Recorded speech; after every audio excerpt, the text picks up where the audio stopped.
and Jack and Easy, otherwise known as Dim Jackson Boys. Yeah. Jinx. Yeah. You owe me up something. Drank some fucking Hennessy tonight. Yes, we did. Had a lot of different conversations. Had someone call in and try to save our souls. Yep. Troy called in, of course. Yeah. I don't think she was trying to save our souls as much as she was trying to just share some gospel. I guess so. Yeah. But isn't that the end game? Yeah, maybe. Yeah, maybe. Yeah. Anyway, we talked about a lot of different things. We even talked about sports a little bit and war. We talked about war. War. What is it good for? That's right. Good God, Joe. Yeah. Yeah. It was good. So, I always love talking to all those dudes, man. Oh, yeah. The first time meeting Jack. We're going to have him back on. We will. For a solo episode. And so the three of them have each individually released an album this year. So they're supposed to send us some links. We'll put it in the show notes. Yep. And something we don't usually plug. If you, wherever you listen to the podcast, like, share, subscribe, all that shit, write a review. That actually helps us. And I don't even give a shit if it's like a 1-star review, but honestly, right. Like if you enjoy the podcast, fucking give it a review. It helps some visibility and all that shit. And right. We have the website, it's b3ffpodcast.com. You can actually review it privately there. We'll never know who you are. Say what the fuck you want. But yeah, you can get all of our episodes there as well. Yeah, it's got all kinds of shit on it. Send us an email with questions and comments to admin@b3ffpodcast.com. Yep. Alcohol suggestions. Yeah. Whatever. So, we'll drink it. If you tell us about it, we'll fucking drink it. Yeah. And Joey says unopened legal things. I said if they send us something, yeah, on anything that's unopened, and the seal cannot be broken. And you say legal. Sure.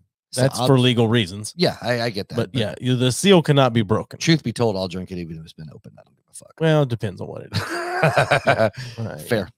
All right. So, well, enjoy. Yeah. This episode. We had a fucking good time. Yep. Hey, bye.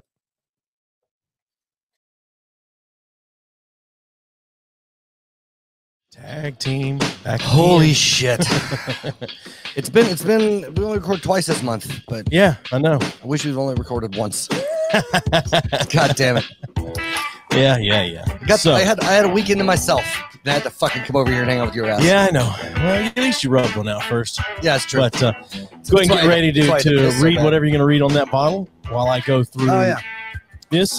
Friends of the show, CQ, the Pop Culture Warrior, Tuesday nights on Facebook Live. He's got some really great guests that he gets on there, that asshole. The Two Brothers podcast with Troy and Trevor. Trevor will be on here in just a few minutes with his guys from Dim Jackson Boys and the Trevor Jackson podcast. Fuck yeah. The Andy Harris on Twitter.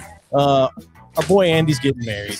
He also has his own podcast that's climbing the charts recently called This Is American's Life. It's a completely improv podcast, very kind of spoofing This American Life. Okay.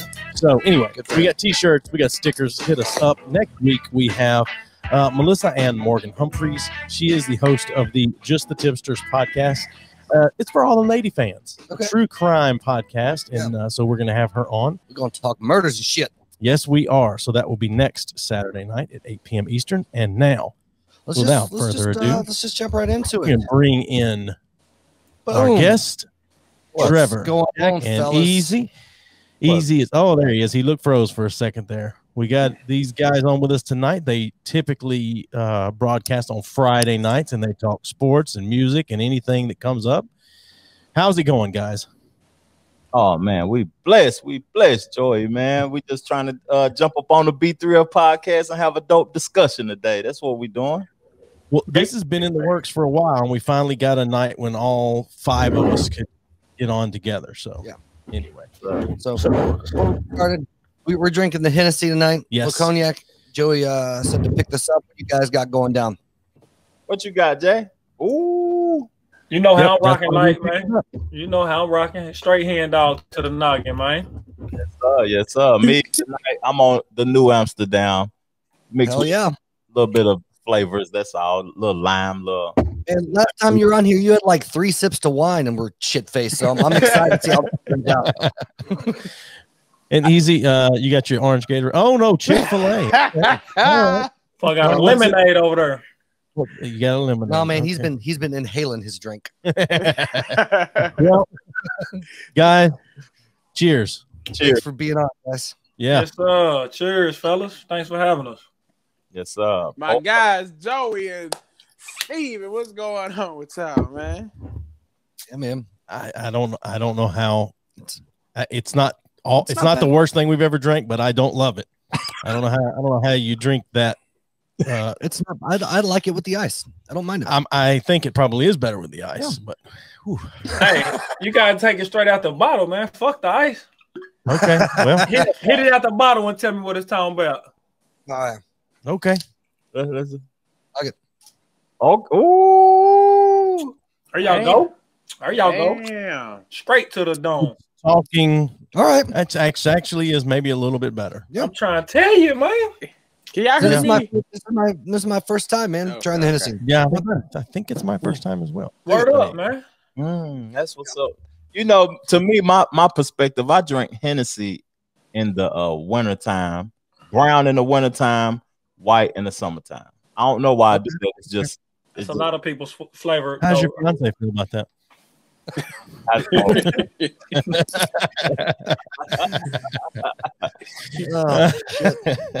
don't think she feel no type of way. You know what I mean? Oh, okay. All right. Well, you know what I'm saying. So tell us a little bit about when the three of you guys get together and you broadcast. I know you talk sports. I know you talk music, but what's that? I know it's a lot of anything goes. So tell me a little bit about that. I started off on y'all. Y'all can finish it up if I miss anything or whatever though. But the Jackson boys, we are family. Everybody know, like, we family. Like, this is the people we be around each other our whole life. We've been around each other, and our podcast is basically us on the porch. You know what I'm saying? Like, when we used to grill, we all lived in the same city. We used to grill out and be on the porch with the TV on the porch, watching sports, talking hip hop, grilling, and just having dope conversations, have a few drinks, and just be having a good time. And we took it to the podcast form instead of us just doing it on the porch. Yeah, and I think just to kind of piggyback off that, that's exactly what you said, cuz just how we used to kick it, get together, chill, talk shit, talk sports, what's going on, you know what I mean? And then I think for me, I really love it just because of the simple fact now we are in different cities, and so it's an opportunity to get together and kind of, you know, do our little self-check with each other, see how we've been doing, and just kind of hang out and make it like it was back home chilling. We get on a pod together and we chilling, just talking our shit, man. So, you know, that's pretty much what it is. Yeah. Yeah. That's cool, man. So so that's a general vibe. I mean, you guys, I'm sure all have pretty distinct personalities. I mean, just in the short time I've talked to you guys. So contribution wise, like, what do you guys feel like you bring to the mix, like, individually? Does that make sense? Yeah. Nah, cuz can probably break it down for all three of us, really, honestly. Like, I as far as, like, you know how we are, you know, you've been knowing us our whole life since obviously he's the elder of the three, and it's three different generations. And so, you know, like cuz was saying, like, I've been knowing him, been with him my whole life damn near, except for these past few years since we've been separated. But you know, I bring craziness, silliness, you know, a different. I bring that energetic side, I guess, to say, you know what I mean. No holds bar. Call me Jack Steven. Nah. and Justin has a vast knowledge of sport. Yeah, he's very knowledgeable about sports, things that I don't have a clue about. He's very knowledgeble about. Yeah, I got you. Oh, we lost Easy again. Oh, we didn't lose him. He just went mute. Oh, did he? Okay, Yeah. well. So so you called Jack Justin. Mm-hmm. What's up with that? Like, what's? Okay. I mean, I got to know when. Look, if his name's Justin and I don't know, you called him Jay, I think I would understand, but I don't understand Jack. Break it down, cuz. You the one gave me the Jack. All of our last names is Jackson, so we abbreviated to Jackson because he's like the main Jackson. He the family person. You know what I'm saying? Right. So his nickname is Jack Boy. That's his hip hop name because we all are content creators. We all create music, and currently we all have released albums in 2021. And his name is Jack Boy, Easy, and then I'm Trevor Jackson. That's my podcast name, but in the music world, they know me as Snake the Great. Okay. Yeah, and it stem from that too, is starting out rapping and shit, man. Like My name Justin Jackson. That's my government name. But we just took the J. Damn it. And it was Cuz started saying J Jack. You know what I mean? J Jack. And then we dropped the J, and then I just went to Jack Boy because I say that a lot. So it's Jack Boy. Yeah. Well, it's like we told Easy, man. We're all about like fucking promoting you guys, man. So any of your shit music wise you want to send, man, links, whatever, we'll fucking post that shit up. Yeah. Hell yeah. Appreciate that. Yeah, all about it. As long as YouTube's not going to make us take it down. Well, we can always put links to it in the description. We can do that, but it's nice to be able to put a song at the end of the episode as well. Yeah, we've had so many things taken down for copyright when we've played like artists' music on here. So I don't think they'll do that, would they, Cuz? On my they will do it because we got our music. We have it to where if they put it on YouTube, whoever music that you put on YouTube of ours, they're gonna our video, the monetization for your video won't exist no more. It'll just go to us. Yeah. Gotcha. We can't monetize anything anyway because we violate every community standard that that YouTube has. So yeah. Hey, you know I just now read the community guidelines to YouTube, and I've been making videos for well over a year now. Yeah. Well, we had one of ours completely taken down, the one where I got fucking waxed. And they said it violated their guidelines. And I actually won. I emailed them back. I gave a bunch of shit, and they're like, "Oh yeah, you're right." And they put it the fuck back up. But I guess somebody had complained. I'm assuming some parent with like their kid was like, "Oh, they must be doing things about estheticians and beauty things." And then it's me laying on the table screaming "cunt" over and over again. So I'm guessing that's what you weren't laying the whole time. You were on all fours at least. That's true. The asshole wax. Yeah, anyone that hasn't watched that should go find it. What's that, Trevor? What's the definition of cunt? What's that? It's a vagina. Oh, okay. I didn't know. I didn't have a clue. I didn't know. Yeah. But in the U.S., if you call a woman that, I'd say 9 times out of 10 or 19 times out of 20, they're going to come after you. Now, personally, my wife would rather you call her a cunt than a bitch. And she will say the word cunt way before she says the word pussy. Really? She hates that word. Absolutely cannot stand the word pussy. That's interesting. It is. Huh. My girl the same way. She don't like that word. I'm like, what? I don't know. It's weird. Yeah. But I like the word poke. I want to. Damn right. We poking shit. We poke something. Poke. Let me poke something. You know what I'm saying? Now, so Jack, you just released your album very recently, right? Yeah, it dropped. It dropped June 29th, I believe, is when it say it dropped, but it was official. We made it official July 4th. So yeah, man, it just came out the week of my son. I just had a newborn, man. I got a 2-week-old at home, and he was born July 1st, and then my album came out that same weekend, man. So big blessings, man. So Still Money Talking, Jack Boy. You motherfuckers go listen to it. You heard me? You're tuning in to the B3. I got a question, fellas. What does B3F stand for? Just curious. You and everybody else that ever comes on here has that question. So it started out as BFFF. And that Steven came up with it, and it stands for Best Fucking Friends Forever. And it was tongue in cheek, and it made us. It was an attempt to encompass the fact that no one else can stand to be around us except for us, and it was also meant to sound a little non-hetero. But BFFF doesn't roll off the tongue as well as B3F. B3F, we changed it pretty soon afterwards, and it stuck. So that's what's up, man. That's dope. How long y'all been knowing each other? 23, 24 years, something like that. Since we were around 15 or 16. Yep. Oh, that's what's up. Yeah, that's dope. I just ask if your record is Amazon or Apple Music. Everywhere, motherfucker, everywhere. If it's streaming, you can stream it. Go listen to it. God damn it. All right. YouTube, Amazon, Apple, Spotify, you name it, they got it. That's a CD baby. CD baby. Fuck it. FYE. Nah. Are they still open? What physical place where you can buy physical copies is still open besides Best Buy. And do Best Buys even sell physical copies now? Walmart. Target started selling fucking vinyls again, man. Damn. I would buy a vinyl. Vinyls are starting to make a comeback. My homeboy got a whole little vinyl section. He been collecting now for the past year. Maul, man, he got some dope ass. He got that Tupac, Kendrick. He got some dope shit. J. Cole, Force Hill. What Troy on? Is that Troy on here talking shit? Yeah, Troy's trying to start. I'm gonna go. Troy's trying to start. I'm gonna go ahead and say fuck you, Troy. Just right off the bat. Y'all know Troy don't condone in that vulgar talk. I know he doesn't. Oh my God. Which is interesting that he gets along with us. Yeah, so it's weird. You know, Troy's been on the golf course a lot lately. Yeah, I've been seeing his golf game a little bit here. Yeah. They've been trying to get me out there. Well, you guys come to Knoxville, and I'll go play golf with you. I'll fuck with you.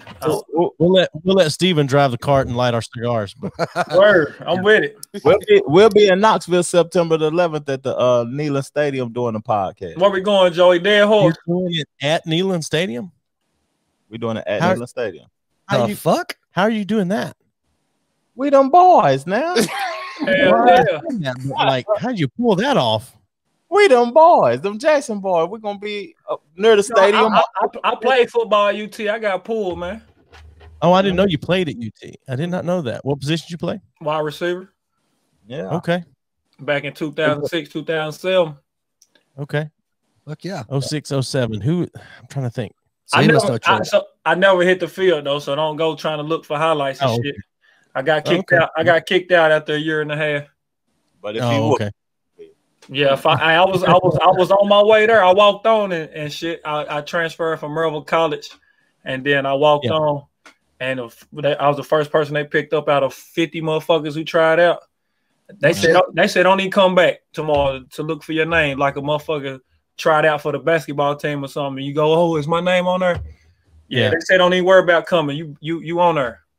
I impressed so bad, you know what I mean? But it was dope, man. It was a lifelong dream of mine to be able to play for my home, because I played football since I was 5-6 years old, you know what I mean? Yeah. So played at West High, played at Merville, and then walked on at Tennessee, man. So it was a blessing, man. West High. Yes, sir. We high rebels. Did y'all go to college? B3L?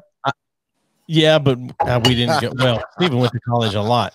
I went a lot, didn't finish a lot. Well, they didn't. You graduated Bible college. I did graduate Bible college. Yeah. Goddamn right. I went to college. Yeah, I went to college, but it was all online, and there we had no sports program.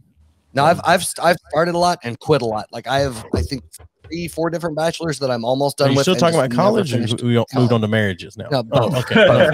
And then, yeah, and then so most of mine I've just lucked out. I've been able to talk my way into a lot of shit post-military and that.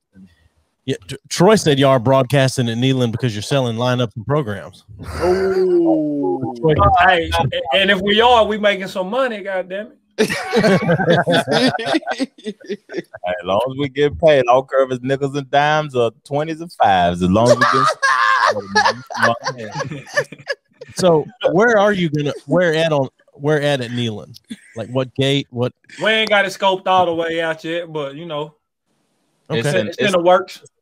It's in the works. We just know September the 11th we'll be doing a live pod at Neyland State. That's a national holiday. Ain't that a Pittsburgh game? Yeah, that's the Pitt game, but that's 9/11. So big day for the boys in the country. Where was y'all at during 9/11? Do y'all remember where y'all was located at during 9/11? I was in school. I know exactly where I was. And that was? Well, Trevor looked like he was fixing to say something, so I stopped. Okay. I had just gotten in bed because I worked third shift, and I was just got in bed at my house in Hazel Green, Alabama that morning, and my wife called me and said, "Are you watching this?" And I said, "What do you think?" No, I didn't. I got up and turned the TV on in time to see everything happen. And be perfectly honest with you, I went right back to bed because I had to work third shift that night. So I was jerking off to the news, and I came as soon as it played.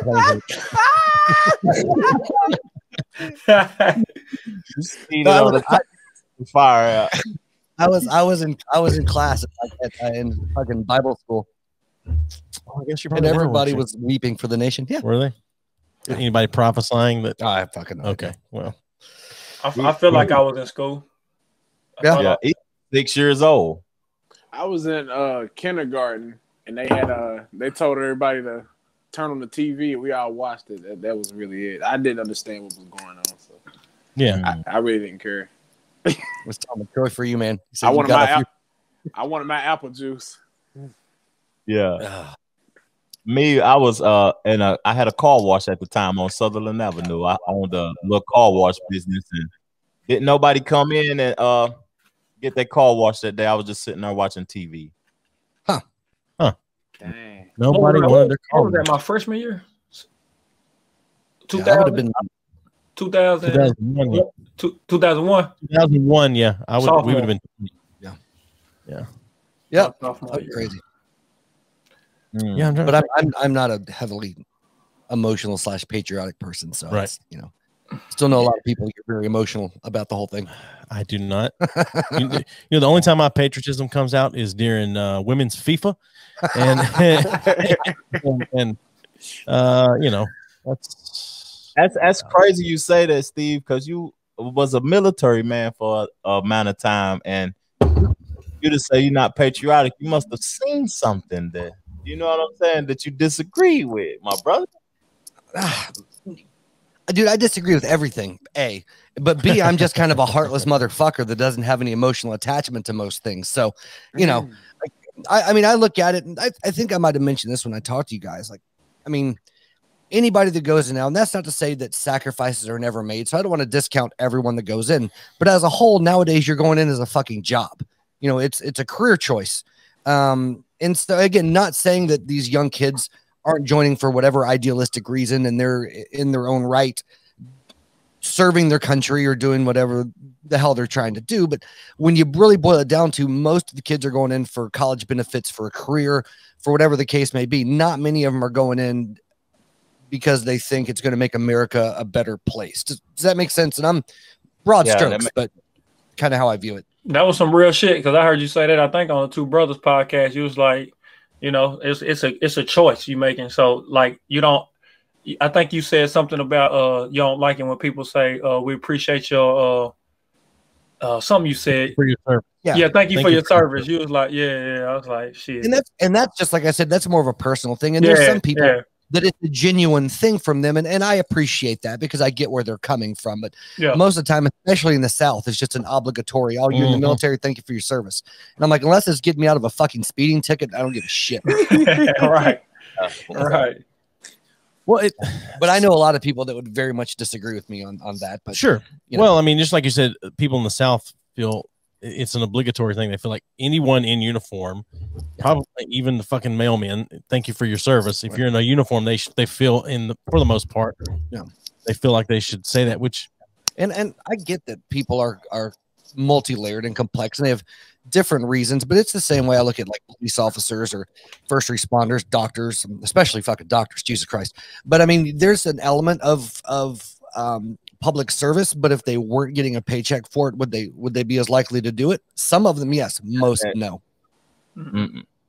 And then it's a little paycheck also too, man. They don't give you money until you go up in the ranks in the military. Like, that's what I'm saying. There's not much money to begin with, but there is as you go. But as a 20-year-old kid, man, I mean, 30 grand a year is a fuck ton of money. If you're 19 years old in the military and you're not making shit, you're still not having to pay for groceries. You're still not having to do any of this other shit. Like, all the money you make is either going to whatever bills you already have or fucking alcohol. Yeah, that's it, man. And so really, if you think about it, as far as military pay structure and even police pay structure, is it's very much made that you go in when you're fucking 18, 19 years old, where you don't need a lot of fucking money. And then as your life grows, you're getting a phone call here, whatever the case may be, then the pay kind of increases accordingly to where you're probably at in your life at that point anyway. So it's kind of a logical fucking pay scale. Okay. Oh, somebody's fucking calling. Getting a phone call in here. Yes, you are on the B3F podcast with them Jackson boys.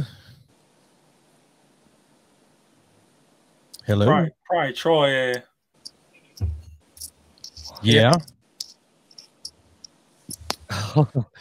He says in the closet. Oh, your fucking phone plugged up. Good job, dude.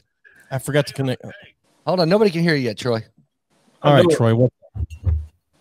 Can you hear me? Yeah, we got he's you now. trapped in the closet. I did hear you say that just a second ago. Am I on the freaking line? I'm on the line. You are on the line. He's R. Kelly in that shit. I know. Yeah, I'm in the R. closet Kelly. because I'm smoking a blunt that's burning my fingers. Are you?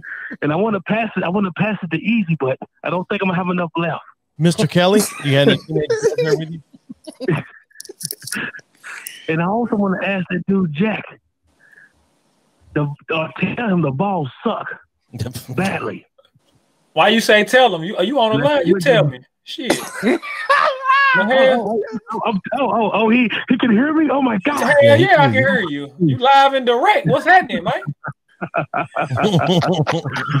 Money talking. You better know. I want to call in just to be trolling, but I want to tell a story. All right. Now, Troy. I mean, Trevor, I'm glad that you're on the line, my friend. Stay classy. Right. So this is what So you gonna tell the story? I can feel Steve. You gonna make it quick? I'm about to tell. Let me freaking tell it, man. Jeez. You gonna make it quick? Gonna make it I'm gonna quick? be real quick. All right, be real quick. Steven has. Well, look. This comes from when he say he don't like when people tell him, "Thank you for your service," because I was at the gym not too long ago, believe it or not, and it's a guy that has no leg, right? So everybody just say, "Hey, man, thank you for your service. Thank you for your service." And one day he told me and said, "I never served." But since I got one leg, people automatically think I served. That's fucked up. Man, so what happened to your leg? He said, I actually lost my leg when I was in a lawnmower accident because my brother chopped my leg off on accident. Damn, Billy Bob Thornton, Sling Blade. So Steven, I just feel like I feel where Steven come from. Nobody really means it. They're just trying to be nice, but we're saying it to the wrong people at times. Yeah. And this guy that has no leg and he had it chopped off in a lawnmower, and everybody thinks he automatically was at the service. What he just does, he just says thank you all the time. Wow. Do you think that guy wishes he had robot legs? I think he might wish he had both legs. But Prosthetics. The movie that it got prosthetics. There was a movie. He had the leg that got the pole with the shoe on it. Yeah. So it's not even a full leg. And Ain't that a prosthetic leg? No, he's talking about Pirates of the Leg, Caribbean. it's just a pole. Oh, damn pirate leg. Yeah, he was working out and he had a army shirt on. So everybody, because he looked like a army guy, and everybody just always say thank you. So I just say thank you to people because it's not worth the conversation. So that's my story. It's not worth the conversation for me to put an army shirt on and go to the gym, work out with one leg. Yeah, dude, it's called stolen valor right there, buddy. That's not stolen valor. Jesus. That's all I had to say. And Steven, you're still my friend. Love you, man. I love you always and forever. Oh, definitely, man. I'm so glad I changed your name too. Yeah, so, I meant to tell you after last weekend, man. Thank you for your service. Troy, just hang out there in that closet, and Steven will be with you whenever he gets back. Y'all boys are fools, boy. He started it, man. Yeah, really. Oh God! You sipping on wine over there, Joey? You sipping wine? No. This is a Hennessy. How is the Hennessy having an effect on you? Do y'all feel anything? You say no, not until three more of these. Yeah, we'd have to finish these 2 bottles off before we started feeling it. Probably we drink a lot. Well, that's what I'm saying. Like you diluting it with the ice. That's why I say just take it straight out the bottle. You feel me? Because the ice watering it down, fuck the ice and the pretty little glasses and shit. Let's go, man. They try to be cute. Yeah. Oh, see, Jack got hard on y'all. They don't like it neither. I see it. There you go. What I'm fucking talking about, man. Shit. Yeah. game on. Don't goad Steven too much because you guys get to just log off of here, and I got to sit here and wait for him to sober up and leave. He can't crash in the pod. He can crash here if he wants. Yeah. You got to do like a strange female. You got to do like a strange female and call him an Uber. Last time I slept here, I walked weird for a couple of weeks after. I don't know what the fuck. Yeah, they put a pole in you. They put that rod in. Gas. Nobody rides for free. Right? Shit, you gotta give up something like that, right, Joey? Shit. That's right. So while you were out earlier, Trevor and Jack both said they had questions for us. Yep, that's weird. All right, you can come on here and interview us. Yes. I asked my question, Steven. I was wondering I was curious as to what B3L stood for. Oh, okay. I got you. Okay. Being three fucked. Yes. Bullshit. One of my questions is: do y'all think America has something to do with the Haitian president being assassinated? Oh yeah. Do we? Hold on a minute. Say that again. Do what? Do y'all think America has something to do with the Haitian president being assassinated? Oh, probably. I didn't know the Haitian president had been assassinated. No, I can tell you right now, any foreign coup or assassination usually is involved. The U.S. is usually involved in either whether indirectly or directly. Mm-hmm. Yeah. 100%. What you think, cuz? You think we do? The America always we got our hands in everything, though. We don't. It's a power thing, I forgot what Haiti is known for, the resources that they known for, but America, we come hurricanes. Like, I don't have a problem with America killing for you. Go ahead, if you kill for my freedom and me to be able to sit and relax, I appreciate it. I highly appreciate it. You know what I'm saying? For the oil, for all the good stuff that we have over here for us to sit down and relax, then I know I might sound like an asshole by saying that, though, but that's what this country does. Yeah, that's honest, and that's fucking rare. Most people are like, oh no, blah blah blah. No, that's straight up. That's 90%. Yeah. But I would follow up what you just said with anyone that said that. Is like, when is the last war that we had that you think was actually for our freedom? World War II. No. Back-to-back World War champs, boy.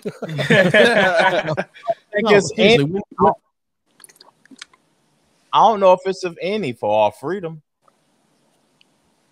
For freedom, I think it's all for resources. We always been free, hot damn it. I think it's just to take shit from other countries. That's just what I think. I mean, it could be. I think maybe the closest we ever came though was World War I and II, but that was not really for our freedom. But as far as like, wasn't strictly something that you could pinpoint and go, oh yeah, we're just trying to take ownership of whatever. Yeah, that's true. But it's I still don't know that that's completely, solely for our freedom. Zero Dark 30. What was Vietnam? What was we at Vietnam for? Like, what was the reason we was in Vietnam? Lady boys.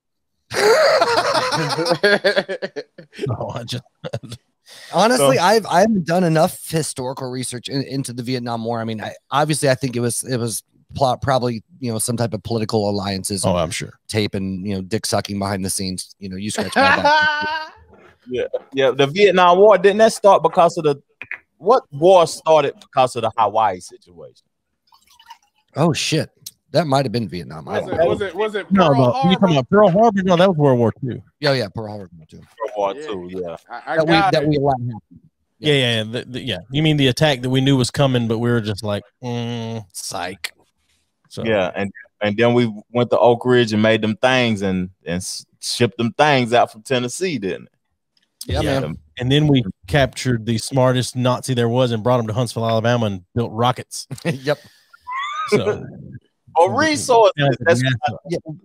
Which, if you're out there and you're from Huntsville and you're proud of that town, just so you know, it's built on the fucking hands of Nazis. Oh yeah, well, yeah, the boom that it's been going through over the last 10 to 20 years is because of a Nazi that we brought over and said, hey, mix some rockets. Well, the funny thing is with von Braun, whatever. Yeah, Werner von Braun. His whole thing was like, well, I wasn't directly involved with any of the things, but he worked at the factories where like thousands of Jews were being like shot in front of him for not working, and he was like, that's part of it.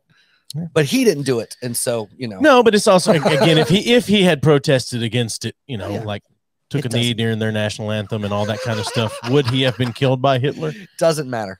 Okay, so now that I've said to take a knee during the national anthem, I wanted to double back to the thank you for your service thing. And people in the South, that's part of the reason why they had such a problem with the whole taking a knee during the national anthem, which to me I think is ridiculous if you have a problem with that. But the people have felt so much like it's disrespect toward the military, and I don't understand why they can't separate the two. Those two, a peaceful protest by taking a knee during the national anthem that's not the same as not supporting the troops. Just like you can be against the war and still support the troops. Yeah. So I just kind of wanted everybody's thoughts on that, because I'm sure you've got a lot of thoughts, but I'd be willing to say that somebody else here does too. Some of the troops don't support the decisions of us fighting and stuff too, though. Mm-hmm. They just there now. They can't do nothing about it. Yep.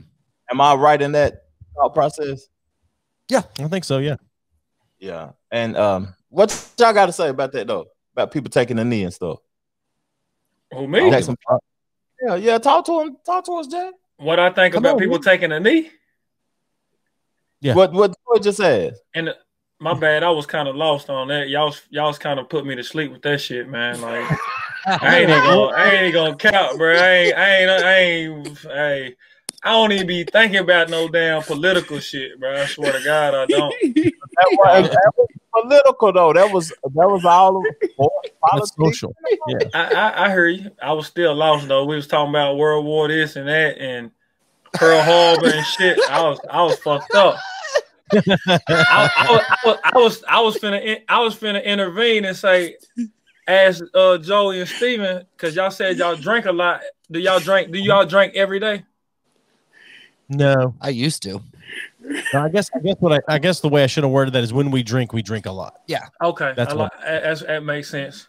Yeah. Because I was like, shit. Like I wonder if am I alcoholic? Because I swear I think I drink every day, whether it be a beer or two or alcoholic, man. I ain't no hell no, man. Stop drinking. There is a difference between alcohol dependency and alcoholism. Just so you know. I like that. There is a difference in the two, but if it's not if it's not affecting your life and you're not having consequences from it, you're probably not an alcoholic. Right. Functional one. Yeah, but that still doesn't last long. Yeah. No, not a functional alcohol. Alcoholism just doesn't just go forever. Those are outliers, I guess is what I should say. Okay. That's what I should say. There you go. Pull up. Turn that motherfucker up. If you put the alcohol down and you start sweating in 2-3 days, you are out. Right. Well, you could just live in the family. Oh, well, I ain't no alky then, because I be in a hot damn heat all day at work. Yeah. I played that game, waking up in the morning with the fucking shakes, taking a shot before work. Fuck yeah. I used to be like that with marijuana, though. I used to be a junkie for marijuana. Had to blow. Here's the question, and for you, because I've had this argument with more than one person, and I'm curious what your stance is. Can you be physically addicted to weed? Yes. I was heavily addicted to weed. Well, psychologically or physically? Break down the physical. Yeah. I was gonna say, what you mean physically? Physical aspect. Like physically, like say you have a full-on addiction to opiates, heroin, whatever. Like when you go a certain amount of time without it, you get shakes, cold sweats, vomiting, like the full-on, like your body is trying to detox and all that stuff. I was gonna say, I know motherfuckers who can't even eat without smoking. Okay. Motherfucker gotta smoke just to eat. Right. Just to get an appetite. Right. Or even like nicotine withdrawal, right? Like if you just quit smoking, I mean, you get sweats, headaches, like the whole fucking nine. And so I just didn't know, because I've more often than not, I think with most people, not with all by any stretch of the imagination, but it's more of a psychological, like I need this to curb my anxiety. I need this to sleep. I need it for that. And if they don't get it, they might, their anxiety might skyrocket. They might have insomnia, some shit like that, but they're usually not fucking puking and you know, shaking in the corner like they've had, you know, the worst fucking case of the flu in their life. And I'm not saying that doesn't happen. I'm just, you know, I'm curious because if you used to smoke a lot, then, you know, easy down there. I used to smoke a lot. Yeah, I used to. I don't smoke more money in weed than I probably made legally. Golly. Thanks. For real, I probably smoked over $1 million worth of marijuana, but I didn't have a physical addiction to it. It was all mental. It was all psychological addiction. And when I got my mind right, I could remove myself from it because I still consume like CBD gummies. I chew the gummies now, and I don't smoke it because I don't want, you know what I mean, my teeth to fall out, my lips to be purple. I just a gummy and it give me the same effect. Yeah, and the weird thing is like psychological and physical addiction, I mean, can kind of put themselves out in the same way. You know what I mean? Because like your mind is so fucking powerful one way or the other. And you can have withdrawals because like they say with like cigarette smoking, you know, you might have actual nicotine withdrawals for maybe 5 days, like the physical part of it. And then after like 5 days, it's fine. And then it's all mental, but you start craving a cigarette and you can start getting those physical symptoms that you've already fucking passed by just because your brain is telling you need the shit. That's crazy. I think the mental aspect is more powerful than the physical aspect too, because if you want to change something in the physical realm, you got to mentally prepare yourself to be able to do it. Yeah. That's just what I think. I think the mental part's the hardest because that's a whole paradigm shift, right? Like after you've concreted the way you look at something, it's really fucking hard to change that viewpoint. Like if it's something that you become accustomed to, because we're creatures of habit inherently. And so when you start trying to fight what you've essentially ingrained as part of who you are, it's really fucking hard to remove that shit. Yeah. I think, I think, so to go back to nicotine, why a lot of people end up gaining weight when they quit smoking is because that physical, they got to do something during that time when they've been going. So a lot of them end up eating candy or something like that. But hand to mouth, they start putting that food in there, motherfuckers. So I'm not sure who this is, but hello to, I'm not sure how to pronounce your name, but I will pronounce it like my best Southern person. Hello, Tajik. That's I'm gonna Tajik. But female I went to school with named Tajika Giles. I used to go to elementary school with Tajika. Yes. Okay. Well, welcome to the podcast, Tajika. We broadcast every Saturday night. Yeah. No, it's just I find like the whole thing with any type of addiction is super interesting to me because like the physical shit comes almost after or alongside the psychological, and the psychological lasts far beyond, you know, the physical, even outside of any type of drugs, man. People that do hoarding or have any type of like really weird shit that they've kind of ingrained in themselves, separating the physicality from the mental part it's nearly fucking impossible at some point in time. Like, you know, as far as a massive white person addiction, I used to have a super bad fucking oxy habit. Fucking opiate crisis, baby. Who gives a shit about crack, right? The white people had all the fucking opiate problems. I thought they're the ones saying you were addicted to white people. But no, I popped like fucking oxy all the goddamn time. I had like a super bad oxy habit, and like the withdrawals from that were one of the worst things I've ever like physically gone through. And even now, I mean, this has been a few years ago now, I've been clean, but I could still, if you gave me a pile of fucking like painkillers, I'd pop that shit like fucking Pez, man. I was just given a bottle by the doctor the other day. No, I'm just kidding. So I just like that reaction. But no, it's funny to me because as far as that type of addiction, like even though the physical stuff is way behind me, and as hard as that was, it's still like mentally, like if I think about it, dude, I'll fucking salivate. Like I could still do so much stuff. You know, it's fucking crazy. And I miss it. There's part of it that you miss because it numbs everything else, right? And then like, so you miss like the experience of it, not everything that goes along with it, but the actual, you know, because being high is fucking awesome. Period. Yeah, I can relate to that. I can relate to that because I miss smoking sometimes because I don't care about shit at the end of the day.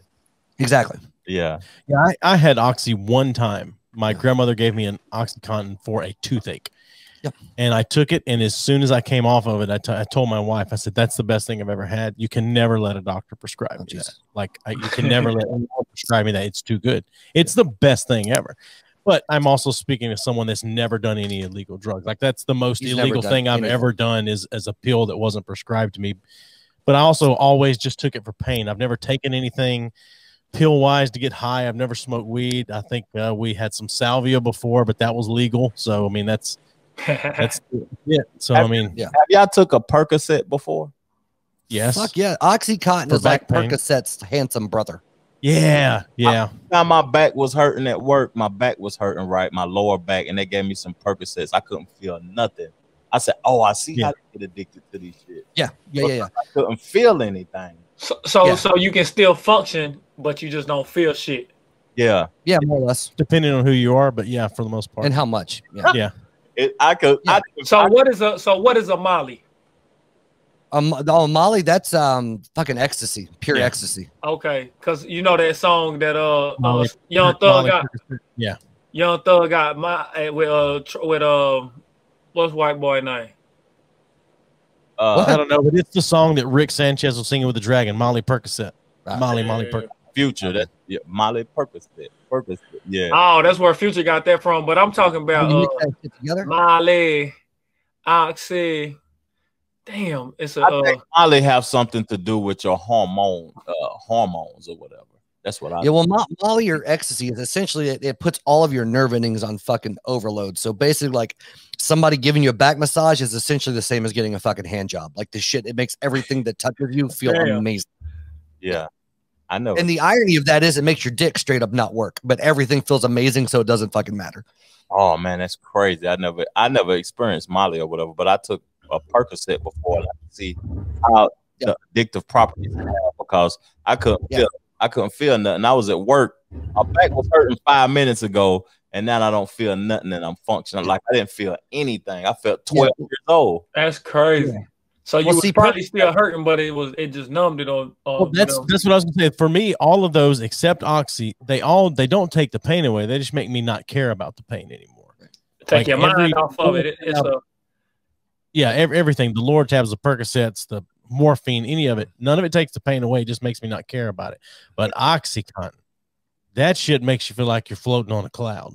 It's amazing. Well, they're all in the same family. They're all opiate based. Sure, basically all cousins of heroin, whatever. It's all based out of the poppy plant. Well, it's like if Percocet and Loratab and all those things were the apostles, Oxycontin's Jesus. Right. Well, the reason is because like Percocets, Vicodin, all that shit is mixed with like acetaminophen, essentially like Tylenol mixed with an opiate, whatever. But Oxycontin is just the opiate, all the good stuff in a higher dosage. Yeah, I ain't never took no pills or nothing. Never had no pills. All about pills and alcohol, man. But go ahead, Trevor. I heard you say a plant was involved in that. So this Oxycontin, is it vegan? Poppy plant or poppy? What you say? Comes out of the poppy. Okay. Is it vegan? Probably. I'd say the other stuff in it is probably not vegan. Well, you can make the free range, maybe. I can never say it correctly. What? Laudanum? No. Anyway, it's basically they make the wax from the sap of those, and it's essentially a pure form of opiate. People used to take it back in the day. It's just basically one step away from heroin. Yeah. Yeah. Easy, you've been very quiet tonight. You come in here, sit in here with us, and that's what we should have done. We should have just had Easy come sit in here with us to do this tonight with everyone. But you come in here and sit with us. We can't shut you up. You ain't saying shit tonight. I mean, I'm letting you know. Can y'all hear me? Yeah, we can. Yeah, we can hear you. I had to take my phone keep dying. People keep calling. I'm like, hot damn. You gotta put your phone on do not disturb. Tell them I'm not them chicken heads, but tell them ladies leave you alone. I'm caught up now. Okay, it's only one lady now. She probably watching so but so that's supposed to be going on. It's chicken head singular, not plural. Head, not chicken heads. Jeez. What's going? But I wanted to piggyback on something when y'all was talking about addiction, and it was funny because Unc had told me the other day. It was a joke about addiction. He said, "You need to start drinking more water and stuff, and leave that sugar alone." He said, "If you live that sugar alone, your ass probably be shaking in bed." That's true. I mean, that's what they say. Sugar's as addictive as any drug. Yep. So Yeah, sugar is the most addictive drug to me. Sugar. Yeah. And do y'all think masturbation could be an addiction? Oh, yeah, hell yeah. Yeah, anything can be. Yeah. Okay. I take that back. I have done something that I'm addicted to. So. No, for sure. Anything, dude. I know shit. I jerked off before I came over here tonight. So that's why I said you rubbed one out before you came over. Yeah. I got no shame. But here's the thing. Oh most shit! Of the time before people go out with somebody, most of the time before people go out with somebody, you know, they jerk off so that they get one out of, you know, they're not going into battle with one in the chamber, right? So they can laugh. Why did you do that before you came over here? Hell Dude, no. I just drank a bottle. I just drank a bottle and I'm good. Pump my knees in me. I'm in there. So he did that to be able to deal with us. That's why I think Steve did it. He did that to be able to deal with us. He don't want. Dude, if I was getting ready to watch a movie, I would have jerked off first. Like I don't care. It's, you know, something to do. Are you married, Steven? Oh yeah. Okay. I thought I saw a band over there, so I just want to ask. Okay. Yeah. Oh, so, my wife's in full support of the dick jerking. Her. She probably jerk it for you, huh? No, oh yeah. Word up. Okay. Okay. I'm sorry. I'm sorry. I'm trying to conduct the questions and stuff, y'all. But go for it, man. No, it's fine. I want the B3F boys to start first, and then y'all two do it, and I'll do it last. What does a date night consist of with the B3F boys? With y'all, a date night. Oh yeah, no, I got this.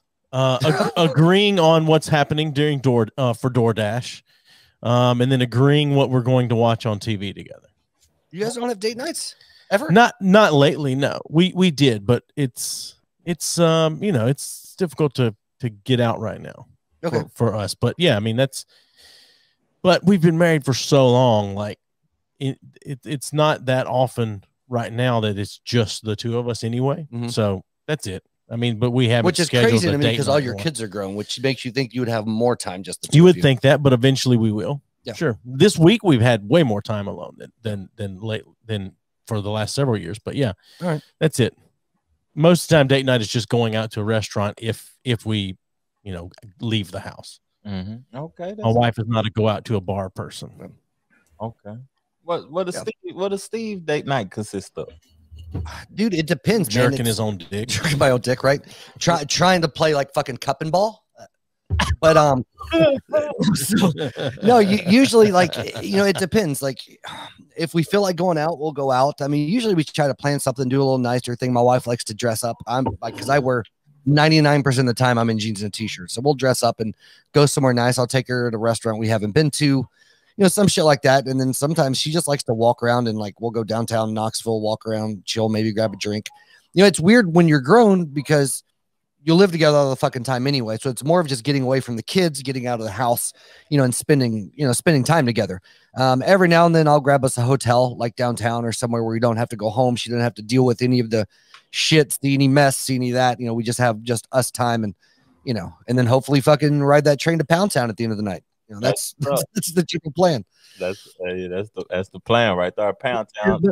But for me, like I'm super fucking easy. Like I don't really care. Like, so I try to take into consideration what she's wanting to do, and then I kind of plan the night around, you know, whatever that is, because, you know, I'm fairly indifferent to it. I'll go ahead and jump in because I'm damn near on that same train as my boy Steven, man. Because like I'm just down. I'm super easy. Like my wife, the one. Well, we ain't had a date night. When the last time she keep it on her calendar? She sees right. like I'm like, but every night's a date night. God damn it, shit.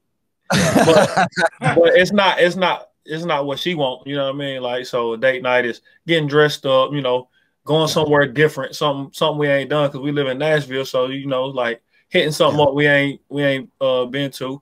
And recently, you know, we kind of try to do the staycation type thing. Go get a hotel downtown, a nice hotel downtown, get away from the house, you know what I mean? And if we gotta take the kids now, you know, at first it was just my daughter, she'll have a pool to play, we can go in, do that, get some drinks, whatever the case may be. So, but yeah, I mean, That's a date night for us, man. It's just getting out, dressing up, you know, going somewhere, doing something different. You feel me? Yeah. Yeah. Well, I feel like at the end of the night or the end of the day, really what the whole point is of a date night, especially if you're married or even been in a relationship a long time, it's just to make them feel like they're the focus for a period of time where you don't have all the other shit in your life going on, where all the stuff with the fucking kids or work, none of that matters. It's just, you know, focused attention.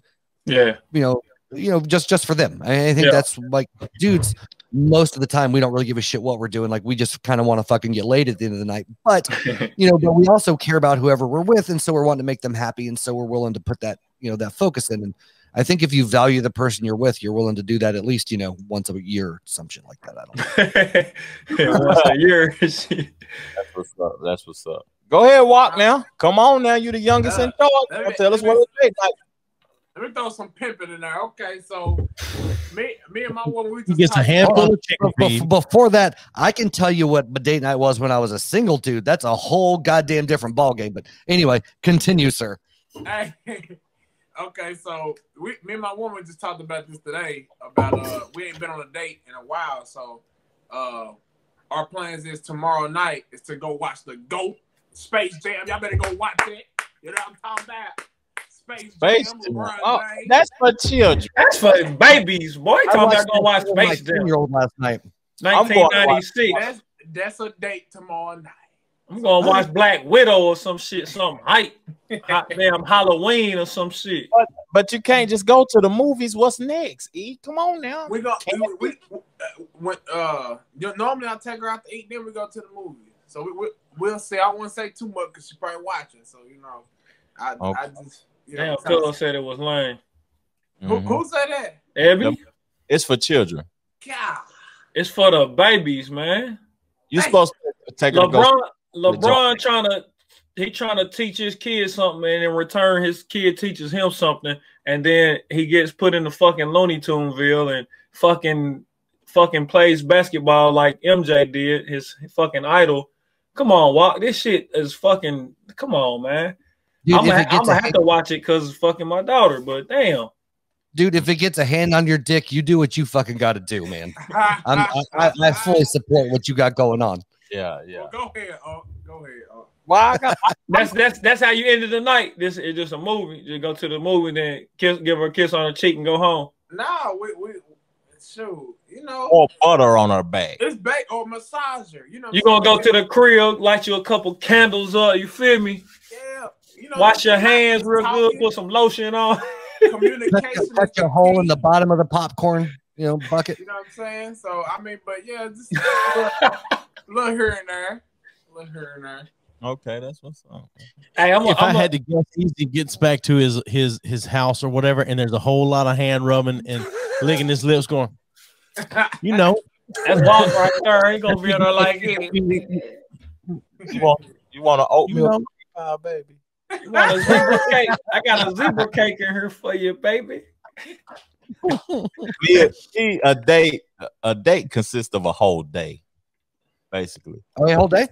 Yeah, Snake's finna put that. Look, now y'all finna be in for a lecture. Y'all might well strap your seatbelts on. No, it's gonna be quick. The date consists of a day. I take her to do some activities first. You know what I mean? Let's go work out, go jog or something. You know what I'm saying? Go throw some axes and shit. Go bowling or something. Yeah, that's right. Do an activity to get you got to get her tired. You know what I'm saying? Get an activity. But for she to go to sleep on you at the end of the night. Nah. Yeah, you gotta copy that shit, man. Yeah, I talk about Cosby being free too now. But activity, good food, entertainment. Take her to a baseball game. Just something, some type of entertainment. I like the movies too, but take her to mini golf or something. Just an activity. I like to do activities because activities create memories, because they remember when they done something for the first time, or you know what I mean. They appreciate that. You might not get no booty that night, but you might get the booty the next night. You got to create memories. So I like doing activities more than just physical interaction.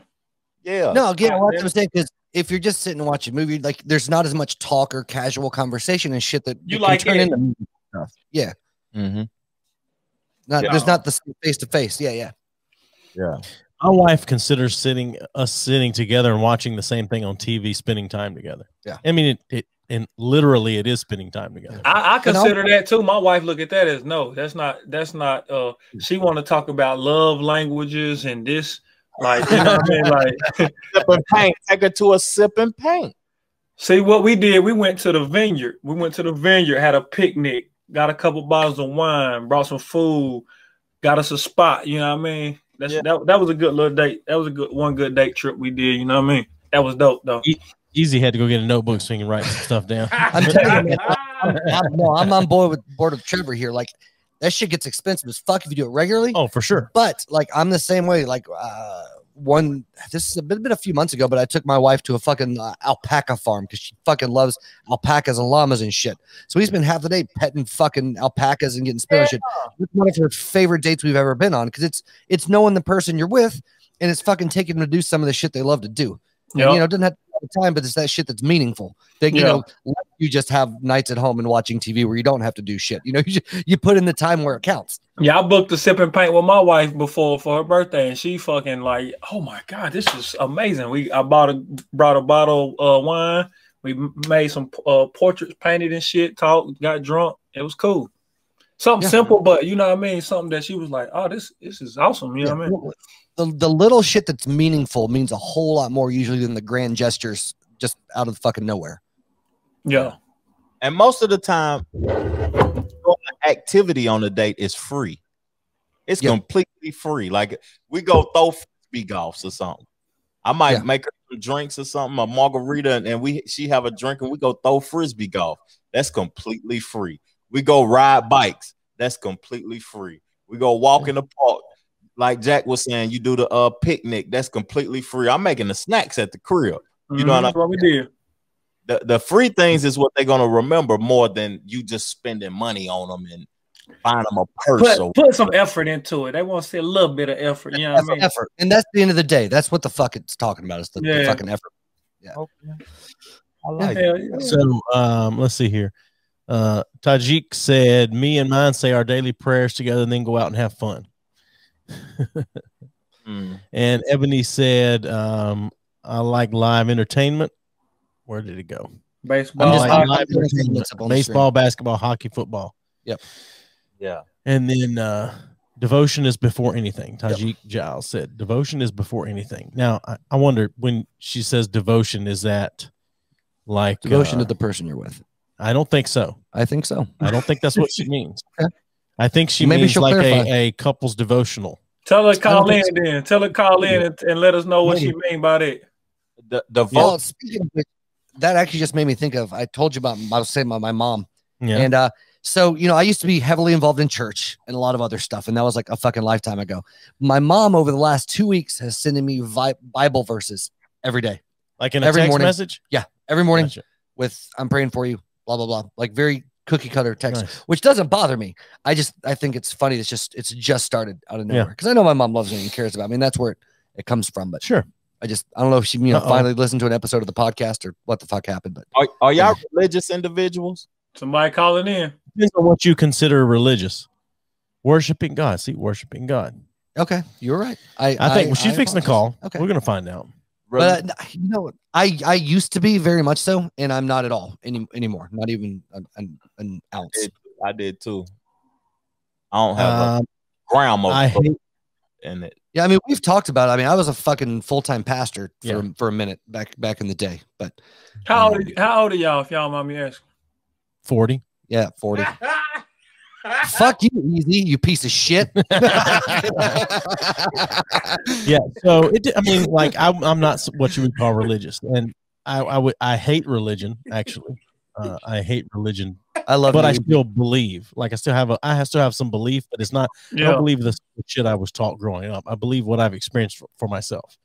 So, me too. But but I can't stand church and religion. So we have progressively lost live viewers as this has gone on. I know, which I think is funny. Amazing. Yeah. Well, we talking about religion. I guess so. I guess that's what it is. No, so how about you guys? Like I said, Trevor, you just said you're really not anymore. Easy, Jack, you guys still in the religious circuit at all? Shit, I believe God worked in mysterious ways for sure. Like, I ain't been to church in hot damn I don't know how long. But you know, like I grew up in the church. Used to go every Sunday, and as a youth. But as I grew into my adult years and had to work and shit, I work in the restaurant, so I don't never be off on Sundays. Hot damn, not unless I take myself out the schedule. But yeah, I'm a believer in God. I believe certain things. Like Joy was saying, I believe what I feel. Like as I've grown and experienced certain things, you know, I kind of got my own beliefs. Right. Honestly, so shit, you know what I mean? But I do believe God, he works for me for sure. I know there's someone up there and he shit happen because I've been fucking blessed over these past 6 years. So yeah, for sure. Extremely blessed. Extremely, yeah, through this amazing. So I know it shit don't happen without someone looking over me for sure. Whether it's my grandmother or my other relatives or family, you know, it could. I guess it's God, but I say it's my family that looks over me and blesses me, and see what I'm doing and want me to continue to better myself. So, right, that's how I kind of go about it. What about you, Easy? Have you accepted the Lord Jesus Christ as your personal savior? Can you spare a moment for Jesus Christ? Yo, yeah, most definitely. I'm learning it too more. Like the girl I'm with now, she's a firm believer. Like she's like a youth minister. So she talks to the younger kids and women and stuff about. She got her own business called Worthy and all that stuff. So I'm pretty sure sooner or later I'm gonna be into that a little bit more. But it's crazy because I prayed to him right when my last relationship, and I just said, just bring me closer to all right. You know what I'm saying? So we're getting a phone call here. Let's see what we've got. Get closer. Yeah. Me. Sorry, Easy. Joey's being a dick. We're getting a phone call. He's about to answer. Okay. Hello. And you are on the line. Hello, fellas. Hello. This is Tajika or TT. I done dialed the wrong number by mistake. See, I don't got my frames on. But, so I got a question for y'all since I'm talking to y'all. Always get to talk. Okay. The reason what I said, since some of y'all married, some of y'all not engaged or whatever. Do y'all say y'all daily prayers at night and in the morning? Do y'all read together? Like, how do y'all worship God to keep y'all relationship going?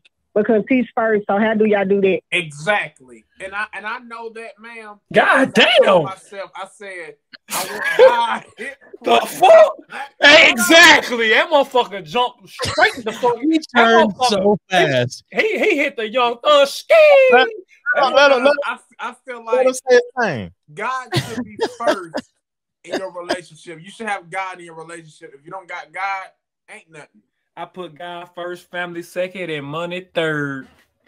No, go ahead, Walt, if you got more. That was it. Is she still on the line? Can she hear me? No, she's here. She can hear you. Yeah, I can hear you. Yeah, go ahead, Snake. Me personally, I'm not a religious individual because I feel like religion creates separation. But when it comes to God and Jesus or whatever, it's I'm torn a little bit with that topic that you just asked. But me and my woman, what we do, we pray together. We might meditate together, and we communicate in silence sometimes. And communication ain't the key. People think communication is the key, but comprehending what's being communicated is the key to me. And we're on our beliefs. We got to be joined as one. If we feel like we're gonna be one in the relationship, we got to be joined as one. That's what I think. I mean, that's you correct about that, but what made you feel the way you feel about the first part you said? About religion? Mm-hmm. Because I was gonna say something. I just gonna say I feel like religion and politics, two things you just can't really, you know what I mean? Shit don't mingle, you know what I mean? Like Cuz said, I can. No, it's nothing basically to argue over because he is one God. Like, you know, a lot of people don't understand. You don't know him. Like, if you don't read about him, I can say this. It took me, I'm 42. It took me almost 30 years when I got baptized to understand who he really was. Because this is what I ask. I don't ask everybody because everybody get mad. Growing up, even going to church, this is why I even got baptized. When stuff was going wrong in my life, how can you trust somebody that you never see? You never seen in your life. How can you trust this person? Somebody you not touching. Somebody has held you, but you ain't never touched them, seen this person until you start reading and you get to know him, because you got to understand Satan was up there. He was up there with God. He disobeyed God. He wanted to be God, so that's how he became Satan. If Satan wouldn't have never became Satan, it wouldn't have been the enemies. It wouldn't have been, people being jealous of each other. The world would go on and on and on. The world would never end. We wouldn't have shootings, killings. It's so much going in the world. But the second part, you're right. But the first part, I'm trying to get what you're saying. But the second part, that's the Bible. So, but when you mean religion, go ahead. And I'm going to let you talk. No, I'm just going to say, you said. I appreciate it. Go ahead, no, Joey. Go ahead, Trevor. Okay, so religion, right? I'm gonna break it down for you. My thought process. It's a biblical verses in Matthew 23. If you're a Christian, it's Matthew 23. That God doesn't like religion because religion is a form of separation. You see what I'm saying? Preach it. Shit. It's just a different form of separation. Now, I feel as if God wants all of us to be one, and we don't look at each other as different individuals. Like, I don't look at people as white, black, Chinese. I don't look at nobody different. I can learn from a 3-year-old. I think that we all supposed to look at each other as one. And when you are a religious person, you're a Christian, you are Muslim, you are Buddhist, you this, you that, you are in separation. You saying that I'm different from you. I represent under one roof. Under one roof. God is unity is one. That's my thought process. But if anybody can correct me in that, I ain't with the religion shit. Yeah, I don't like religion, but I got a question about, you said like that if Satan hadn't wanted to be God, then he wouldn't have become Satan, and God created Satan. But I mean, why? He disobeyed God in a lot of ways. Sure, but like we do, like okay, give me an example. Like we do. Right. When you get to know him, okay. So God speaking to you in one ear and Satan speaking to you to another ear. But if you don't have a relationship with God, what you want to do? So God is telling you, hold on. And I understand there's people like, okay, I can give example for me. I'm speaking for me, nobody else for me. I done had hard times in my life to where I'll be like, okay, when a person help me, okay, I'm about to call this person again. I need help. I'm going through a financial situation. I'm talking about as when I was single. So I'm crying. I'm like, God ain't gonna show up. I'm about to call this. Okay, this guy, we kicking it. He always said, I'm about to call him. So as you learn, when you start learning God gonna tell you, put that phone down. He does send people to help you, but you gotta trust him, because he gonna show up not when I want him, but he gonna show up when, like, at the last minute.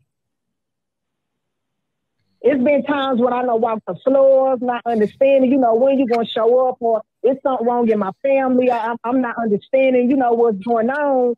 But when you start being in a relationship, it's like when I'm hungry, I can read and I'm full.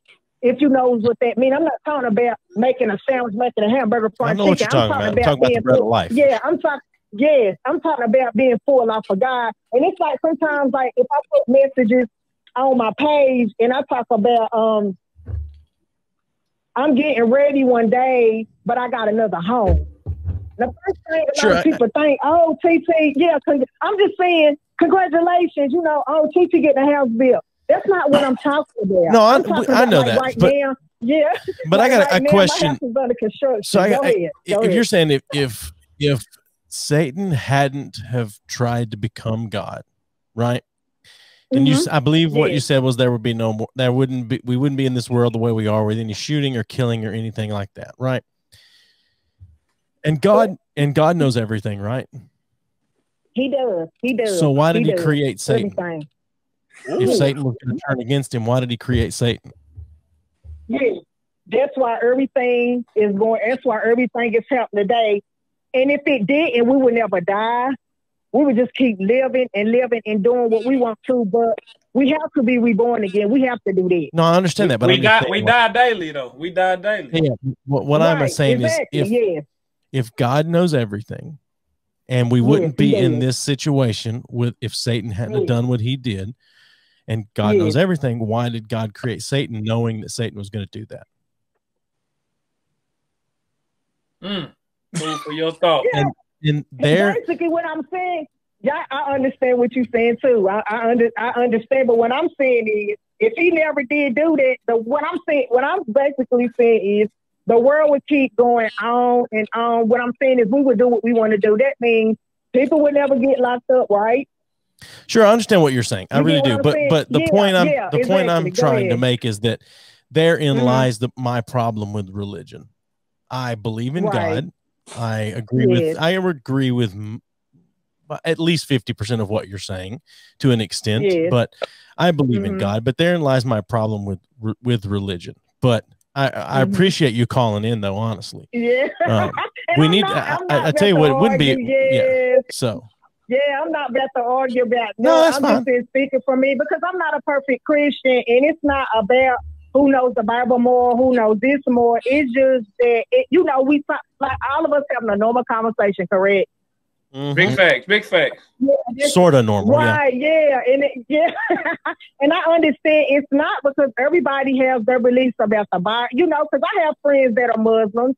I have friends that are a Jehovah's Witness. One of my good friends, she's a Jehovah's Witness, and that's still my friend. Like, they don't celebrate like she knows, but her husband is. That don't stop me from going around my friends. Or, we don't discuss stuff like that. Like, we don't get into it because, I understand what Trevor was saying. Everybody has their different, stuff about the Bible, and everything we're saying is true. You know what I'm saying? Like, you said 50%. Okay, well, that's fine. But I'm just, you know what I'm saying? I'm just saying, speaking about the world. And if he was, if he did what he's supposed to, and the world just go on and on, then it wouldn't be a world. You know what I mean? Just think you live it every day, but I understand we dying every day, but I'm just saying that if you didn't just leave the world, period, and then go to your home, your real home. This is not your home. Like, we all just passing through. Like, everybody, I'm not gonna say everybody. Some of us, our home is under construction because God gave Jesus the key to open up the door for us. But I'm gonna let y'all go. Well, hey, this is Steven, and I'm probably the most bitter, non-religious person out of the four of us, but I genuinely appreciate but I genuinely appreciate you calling in and sharing with us. I really do. Thank you so much. Thank you. Have a good night. You too. Bye. All right. I done got religion on the line. We're taking calls. This seems like a good time to me if you guys are down to take like a 10-minute break, because I really have to pee and I really need a cigarette after that. So are you guys good to take a quick break? I'll do what y'all need to do, man. Let's get it. All right. We'll take a break. You guys have both, Trevor and Easy, you guys have both been on here enough to know I'm going to go fucking have a cigarette. We'll take a break. We'll be back in about 10 minutes. Don't rub one out. That's what I've rubbed 2 out since we've been doing this fucking episode. And I've rubbed one of his. We'll be back in 10 minutes. If you're watching, please hang on, because there'll be some more conversation. We'll be back shortly. All right, so we are back. I was going to give the other fellas a second to get headphones on. I'm keeping an eye on them before before we bring them back on, we're going to make a little announcement here. Troy had commented during the break that we need to have some music during the break, and actually, what we want to do is we want to. What we wanted to do is just say if anyone was interested in quote advertising with us, we're actually selling spots so we can put up a video or audio advertisement of your own podcast during our break. So if you're interested in that, hit us. Y'all heard me? Hell yeah! They said shut the fuck up. I can't hear y'all though. Oh, I know why. Easy's back. So what I'm saying is that if anyone's interested in advertising your own podcast or live stream or whatever, that we would play during our breaks to satisfy Troy's need for music, then hit us up, because we actually have been talking about selling advertisement during our breaks. We'll do it on the audio and the video. So. Yeah. All right. Still money talking, man. So if you want to waste a few bucks, man, hit us up. Yeah, for sure. Okay. All right. Well, we all changed sides.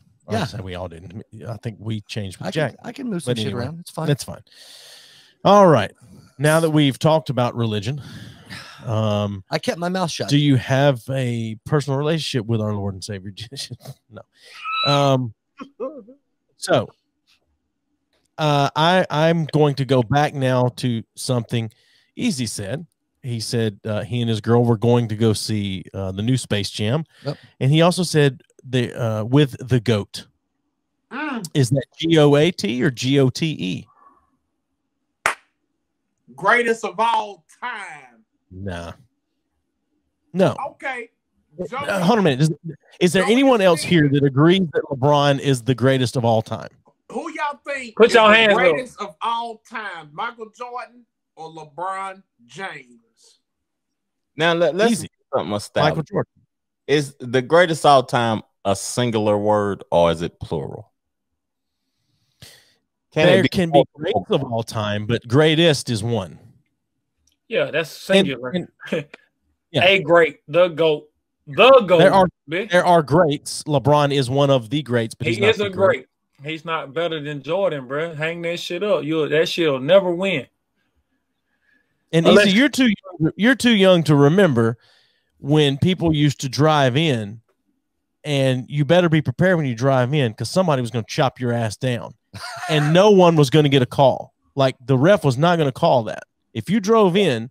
Well, I mean, go back and watch the Last Dance documentary. What did Jordan do? They played the Pistons, and the Pistons beat the shit out of them physically on the court. Just beat the shit out of them. And what did he do? He didn't cry about it. He went into the gym and put on some weight and went back and beat them. He went to work, man. I know he's rebuttal to that, though. I know his rebuttal. But I'm saying, like, you can't even look wrong at the person with the ball in the NBA now, or you get called. A foul gets called.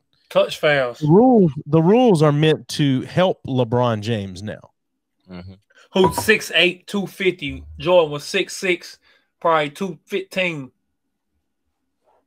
So, anyway, I just wanted to know linebacker. Why is it that LeBron is the GOAT? I can give you GOTE, but not GOAT. Give us some stats. Okay. The man... It's so much. He went to 8 straight finals.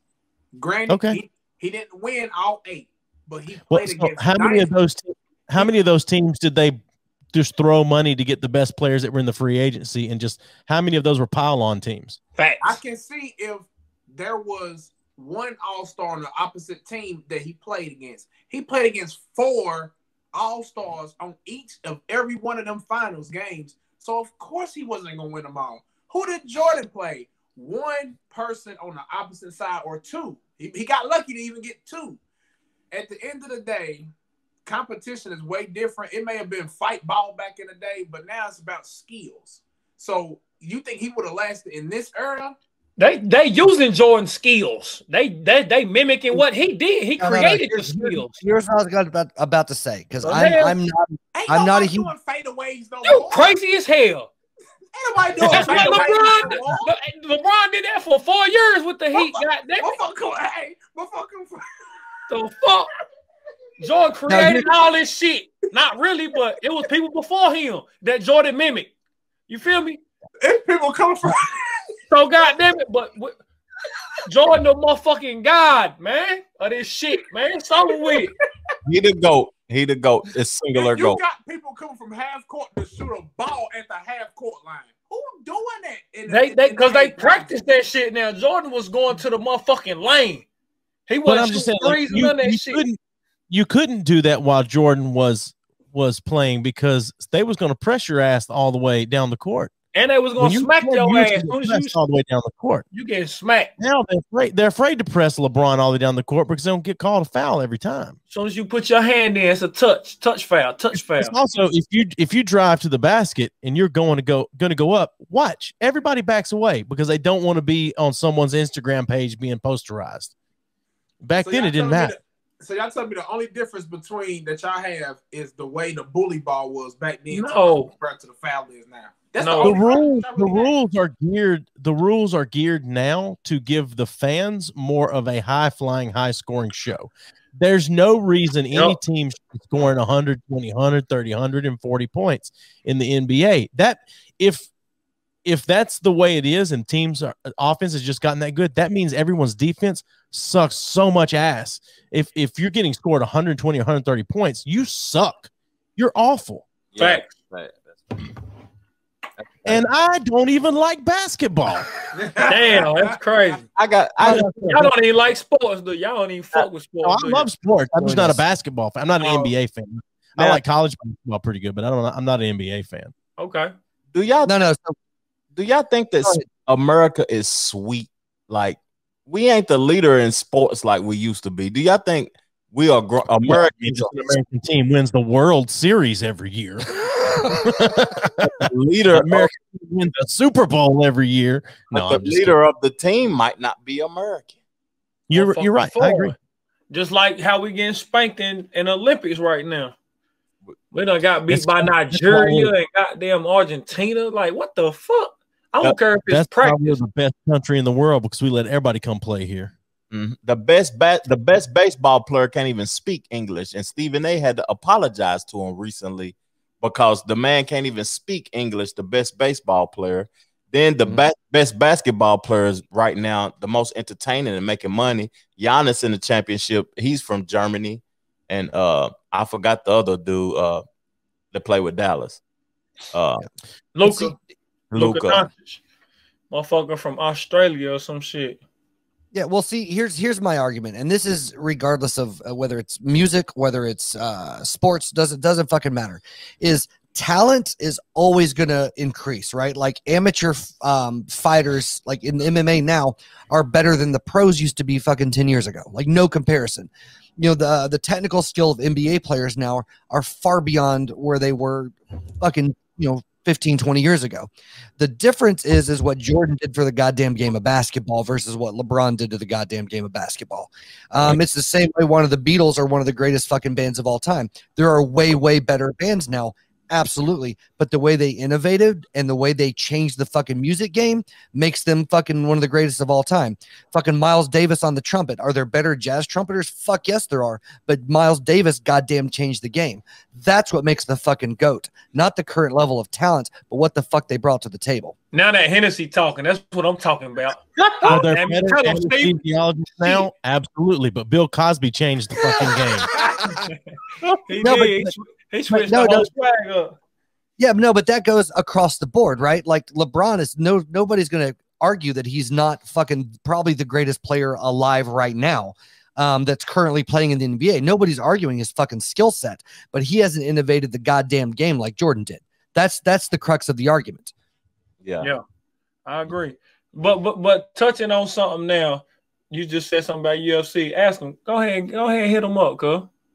Do y'all watch UFC? Yes, I used to. Every now and then I'll catch a fight. Now McGregor leg broke in that last fight. That was gruesome. When I watched that. Yeah. Do y'all think money makes people comfortable, and he's not as hungry as he used to be? That's why he's probably not training like he used to. He's never been that good of a fighter. Okay. Don't get me wrong. Dude can. He's an entertainer. He's an entertainer. He's not no fucking. He's definitely an entertainer. Look at his record. It's not fucking great, but the dude's a showman, and the dude can fucking brawl. There's no doubt about that. I mean, I'm not saying that he's not a good fighter, but comparatively with his fucking record, I feel like you did say he's not a good fighter. What's that? I feel like you did say he's not a good fighter. Yeah, he just said that. Well, comparatively to other people, I mean, compared to you or I, yeah, he's a goddamn good fighter. He beat the shit out of all of us together at one time. But I ain't gonna say that now. Hold up now. I'll whoop his ass. I'll get in the ring with his ass. I'll whoop his ass. Get in the ring with your ass and we'll go toe to toe, motherfucker. But that's light work, Steve. No, I'm just saying, like, at the level he's at, he's obviously a good fighter technically, but comparatively to other people in his divisions, yeah, he's won a few, but he's lost more than he's won at this point. But he also won the championship a couple different times too. Yeah. But to Cuz question though, he was saying, do you get complacent? Like, cause he's He's gonna make so much money. And with this fight that he just had with Poirier, you know, it was just, what was that, the third bout? Yeah. It was the third bout. And, you know, like, how the fuck his leg just break like that? What happened? Was it a kick or something? Or like, what happened? Why did he land wrong? Well, so originally it looked like he just stepped back on it and it broke. But then I saw weak ass bones. He ain't drinking his milk. No, so what I saw was I saw Rogan break it down a little bit, and they showed a slow motion of a couple of those kicks. He was really making Poirier think about that right leg for a little while. But he went up and he went with a high kick, and Poirier blocked it, and you could see his foot just the way it moves. It was like it maybe fractured at that point. Yeah. And a couple minutes later, when he stepped on it, it was just the end of it. Yeah. Bro, he stepped on it just right. Yeah. You about made the nerd come out of me, because when you said he ain't drinking his milk. He ain't drinking this motherfucking milk for them bones. Now, milk is capped that milk does a body good. What it do a body then? Calcium is what eat away at the bones, ain't it? Yeah, milk, that's cow mucus and stuff. We wouldn't even drink milk if they didn't put sugar and coloring in it. The calcium is what keep the bones strong. It ain't the cow pork. You ever sucked on a cow titty? That's just delicious. With a little salt and pepper on it. Let me get a chance. I might try it. Put me on Jackass 4. Oh, don't they got a new movie coming out? Jackass 5. Hey, y'all see the previews for that? Yeah, I was gonna say I'll give you my mom's number. Hot damn. Yeah, she got a cow titty.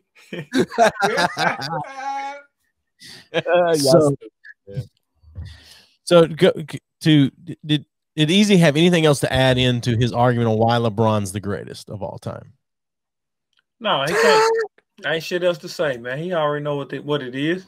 Well, Troy said we sound like a bunch of old guys talking about it, and we do, but you know, you should listen to your elders. I don't see exactly, but I don't see how, because I mean, LeBron relevant in the league as of now. How many people are I know one thing, y'all gonna miss him when he gone. That's all I'm gonna say. I'm not, because I don't watch the NBA. Me neither. Right, I don't watch the shit either. Shit, I just watch it when it get to the damn finals and shit, playoffs. Yeah, fuck the regular season. Here's the thing: how many people are on his team? Were on his team this year that were like the best players in the league? One, Anthony Davis. That's it. No one else. No, hell no. LeBron and Anthony Davis. No one else was a free agent they picked up that they tried to pile on with LeBron, right? And Dennis Schroeder, but I mean he wasn't. LeBron's playing on the Lakers, right? Yeah. And how many games up are they in the finals right now? Zero. Exactly. At the crib, chilling. He making Space Jam and shit. Right. It's because it's to promote his music, his movie. Man, that shit been out for 2 years. He just now dropping it because he went home early. They was like, fuck it, we'll go ahead and drop it now since you lost this year. They got to promote it. Mm-hmm. Why you got to promote it? It should be able. It should sell. LeBron James. It should sell. Fuck promotion. They took all the sex appeal out of Lola Rabbit, and that just yeah, that's true. Lola Rabbit was the thing that made people want to go see it. Fuck yeah, and they took all that away. They cleaned it up. You know, now she's all basic. She got on MJ shorts. They go below your knees and shit. Yeah. Mm-hmm. Yep. Man, just because she's a powerful woman. You guys quit whatever it's called, objectifying her. What made y'all originally want to get into podcasting? It was an excuse to hang out. Yeah, and we feel like we're semi funny, so that's it. We laugh a lot when we just sit by ourselves and talk. So we thought, well, why not turn a microphone on and do that? Yeah, hey, we fuck around and do the same. We laugh a lot too together. It's a good laugh, man. That's the other part about us getting on our podcast together. I just like laughing and having fun. And cause as y'all can see, Easy is he can't stop laughing. He laugh at every fucking thing. Because he damn sure ain't talking tonight. He laughing though. Everybody get that, I know what he doing. He texting his girl. He got some tricks. I'll be honest with you. Like, I think after starting podcasting, one of the things we've enjoyed the most is the kind of conversations that we have with like you guys and any other person that's been on. Is like, you never know what kind of conversation you're going to have, what kind of interesting things somebody's going to say. I mean, like I like talking to other people way more than I like talking to his fucking ass. But yeah. So no, I agree. Like it started out legitimately because we didn't live in the same city for fucking years. And when I moved here, it's like, wow, we kind of hang out and bullshit a lot. But if we have a reason to hang out, like, oh, we've got to do this podcast, then, you know, we hung out regularly and it just kind of grew. Yeah. I mean, granted, a lot slower, but still more than I thought. Like we have way more listeners now than I ever fucking thought that we would have. Like I figured it'd be, you know, whatever. But it's crazy. Both of y'all not from Knoxville. And what made y'all move to Knoxville? Damn, y'all not from Knoxville? That's crazy. No. I thought I was from Knoxville. I just had about Alabama. My wife found a great job here. That was what she wanted to do at the time, and so we moved. Moved from where? Pulaski, Tennessee. Oh, Pulaski. That's where goddamn my boy that played basketball for Tennessee. Tyler Schmidt, Pulaski. He's from Pulaski. Yep, his dad was the my middle school principal. Well, damn. Tyler Schmidt. I moved here like 2 years ago. And you from Cali? Me? No. I was born in California, but I grew up in Middle Tennessee, Fayetteville, Tennessee, just right across from Huntsville, Alabama. Okay. How long you lived in Knoxville? 2 years. 2 years now. Oh, and I've been here 8 now. 2.5. So, yeah. Yep. I like Knoxville though, man. It's a cool place. It's just big enough. Yeah, it's just big enough. It's a hell of a lot better than fucking Huntsville, Alabama. Oh yeah. I'm just saying, but like Huntsville. it's not so big that traffic's just terrible all the time. But no. Where y'all live at? East side, west side, Cedar Bluff, Fountain City for me. Okay. Yeah. Bearden / Rocky Hill area. Okay. I love. We know all about that shit, man. I'm born and raised in that motherfucker. So yeah, I'll pull up on you. You hear me? What? I'll pull up in the B3L. We might need to pull up on September the 11th after we do the ball game. Hell yeah. You guys are fucking in town, man. Let us goddamn know. I'll come. I will come to your live podcast at Neyland. Yeah, I won't set foot in the goddamn Neyland Stadium. Fuck that shit. But I'll hang out with you guys. Hold on now. You said that shit with some enthusiasm now. Why is that? Why is it like that though, Steven? He doesn't like sports and he doesn't like people, and that's 100. Oh, okay. I thought it was like he liked Alabama or some shit. Like he was saying that shit like it. Way too many goddamn people in one place. Fuck that shit. I will have murder in my soul. Steven likes live hockey. Steven likes live hockey. Come down here to catch a Predators game then. What's up? No, dude, too fucking many people, man. Like the Ice Bears is like the most people I want in one place. Like that's my fucking max. The Knoxville Sound type shit. I can relate to that too because I don't like people like that neither. Y'all know I ain't human. I don't like people. I don't either, but I love going to live sports. Me too. Yeah. I hate the NBA, but I would go to a game. Yeah. Why? So, like I said, I don't. Yeah. Why? What? Why would you go to a game? You hate the NBA, but you'll go to the game just because it's live sports is so much different. That's it. It's the atmosphere and seeing it live because it's you know I watch almost all sports on TV except basketball and men's soccer, but it looks so much different when you go see it live. You actually can see the skill or whatever, and you can at that point actually go in and see like, oh yeah, LeBron's really not the greatest of all time. So. That's like Adam Silver. That's what he was explaining on the last ball game about why it was so important people getting vaccinated and getting people back into arenas and all these events, because having people there is so much different. You know what I mean? Yeah. It just brings a different level to sports, period. And that's people is what make it. That's probably what kind of screwed the Montreal over in the Stanley Cup final, because they couldn't have fans at their home games. So, but Columbus, all of them. Not Columbus, Tampa Bay could have fans, and it just made it crazy. It made it better, Yeah, true. That whole crowd, get the home field advantage is a real thing. So, damn right. It's crazy you said that they couldn't have fans at their stadium in Montreal. What you think about the Olympics? Like, it's only 2% of the people in Tokyo been vaccinated, but they still going to go on with the Olympic Games, putting people in danger and stuff like that. They weren't letting fans. I was going to say, I saw something today that so many people within the Olympic family tested positive for COVID. So they fuck around going to shut that shit down. I say fuck it. Let them all go. Send y'all let them all go. What, like to To participate or go home? Let anybody go everywhere. Fucking lift all of it. Let who dies, dies. I don't give a shit. I agree with that wholeheartedly too. Do what you want. See, and here's the thing, right? People will say that I'm Catholic. They're like, oh, you don't care about my grandparents. Like, no, I don't fucking care about your grandparents. I care about Mike and you. And like, but the thing is if I include myself into this demographic, if I get COVID and die, fuck it. I get COVID and die. Like, nature is gonna fucking weed people out one way or the other. Let this shit happen. Hell yeah, 2024. No, fuck Trump. He can die. I don't give a shit. It's nothing to do with that. God damn it. I'm just kidding. But I agree. It's just, I don't know. It's like, political. It is political, but I'm just saying, like, if you're an adult, you should be able to make your own decision as long as you're not endangering someone else. And to be able to say you are endangering other people, you're not, because those people have the choice to go out and wear a mask or not, or don't go out or whatever.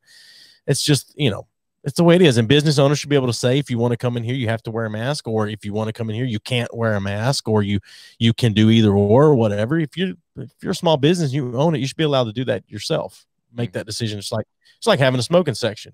If you're a restaurant, you're locally owned, small restaurant, you want to have a smoking section, you should fucking be allowed to. Why did you take it political? I didn't take it political. That's absolutely political. How's that political? That's a political stance. No, it's not. Yes, it is. It is for some people, but it's not for me. When you involve small businesses, when you involve regulation, that's automatically political. No, it's not. Okay. It doesn't make it political. Okay. Not political. What did it make it though? If it ain't political, if it is political, what did it make it? He's being specific with political, involving specific policies and political parties is what he's referring to. I'm tagging along with what you said. Is like, you should be allowed to go out and do whatever you want. To me, it's not about being allowed. I'm just saying fuck everybody, and do what you do. Yeah, do what you do. But at the end of the day, you got to have some kind of structure and some kind of guidelines to be able to protect people. Certain people, you know what I mean? Because everybody ain't smart enough to make fucking decisions for themselves, because they're still sipping on the titty. But then I would argue with you, is that benefiting society or holding us back from letting nature fucking weed out the fucking weaker people? It's holding us back. It's holding us back. Yeah, you can't structure your society around the weakest set. Or well, you can. True. You can, but it's not good. Yeah, it's not. What y'all saying that? Are we watching the death of the dollar bill? Oh, we've been watching that for a while. Yeah. And so therefore it's not gonna die. If we've been watching it for a while, the dollar's not, the money's not going nowhere. Motherfuckers print money. You guys better start fucking learning Chinese, because eventually they're gonna count their fucking debts, cash them in, and we're just gonna fucking be incorporated. I'm gonna keep counting Benjamin Franklin. That's what I'm gonna count. Look at this shit. Benjamin Franklin, what if they say you got $1 million and they say your dollar is worthless now? Your dollar worth a penny. I'm going to know beforehand. It ain't just going to be like, oh, yeah, you can't. No, I'm going to know. So, and I don't know shit yet. So does that count for the strippers? We're going to be throwing Bitcoin at them. What you mean? What you talking about? What you mean? Hey, them strippers care about them ones now. We're gonna start throwing them. Well, I mean, the dollar's already worth very little. I mean, take your dollar and exchange it to go to Europe and see how much you get. I mean, I exchange it and go to Mexico. Fuck it, I go to somewhere that's gonna count a little more for. It may count a little more in Mexico, but you're still not gonna be able to get as much. Hey, you ever had I go buy a $2,000 card on that bitch. What did you just say? I just said, you ever had somebody throw a peso at you? That shit hurts. Them bitches sharp. So we $30 trillion in debt as a country. Not we. I'm not a United States citizen. I'm a Martian. I'm from another. Space Jam. Yeah, I'm from another. He's a citizen of the kingdom of God. Yeah. Devotion. Facts. That's facts, Steve. But the country is $30 trillion in debt, and they're talking about doing more stimulus, and nothing is being stimulated. Yeah, I think they stimulating them child care tax credit shit. Hey, guess what? That's gonna be another setback for these motherfucking non-wanting to work motherfuckers. Yeah. Shit, I got 5 kids. Shit, I get $1,200. Shit, $1,500. I ain't gotta work. I won't know how long Jack's been part of the Republican Party, because that's what you sound like. What you mean? No, just you sound like every other person that I know of that is talking about. That sound very Republican though. It did, didn't it? All these people don't want to work, just getting free money from the government. Yeah. No, my wife and my oldest son and I were talking about the stimulus a little bit last night. You done pissed off Jack, man. No, I ain't pissed off. I'm nowhere near Republican, but we want a motherfucker to work, bitch. I say.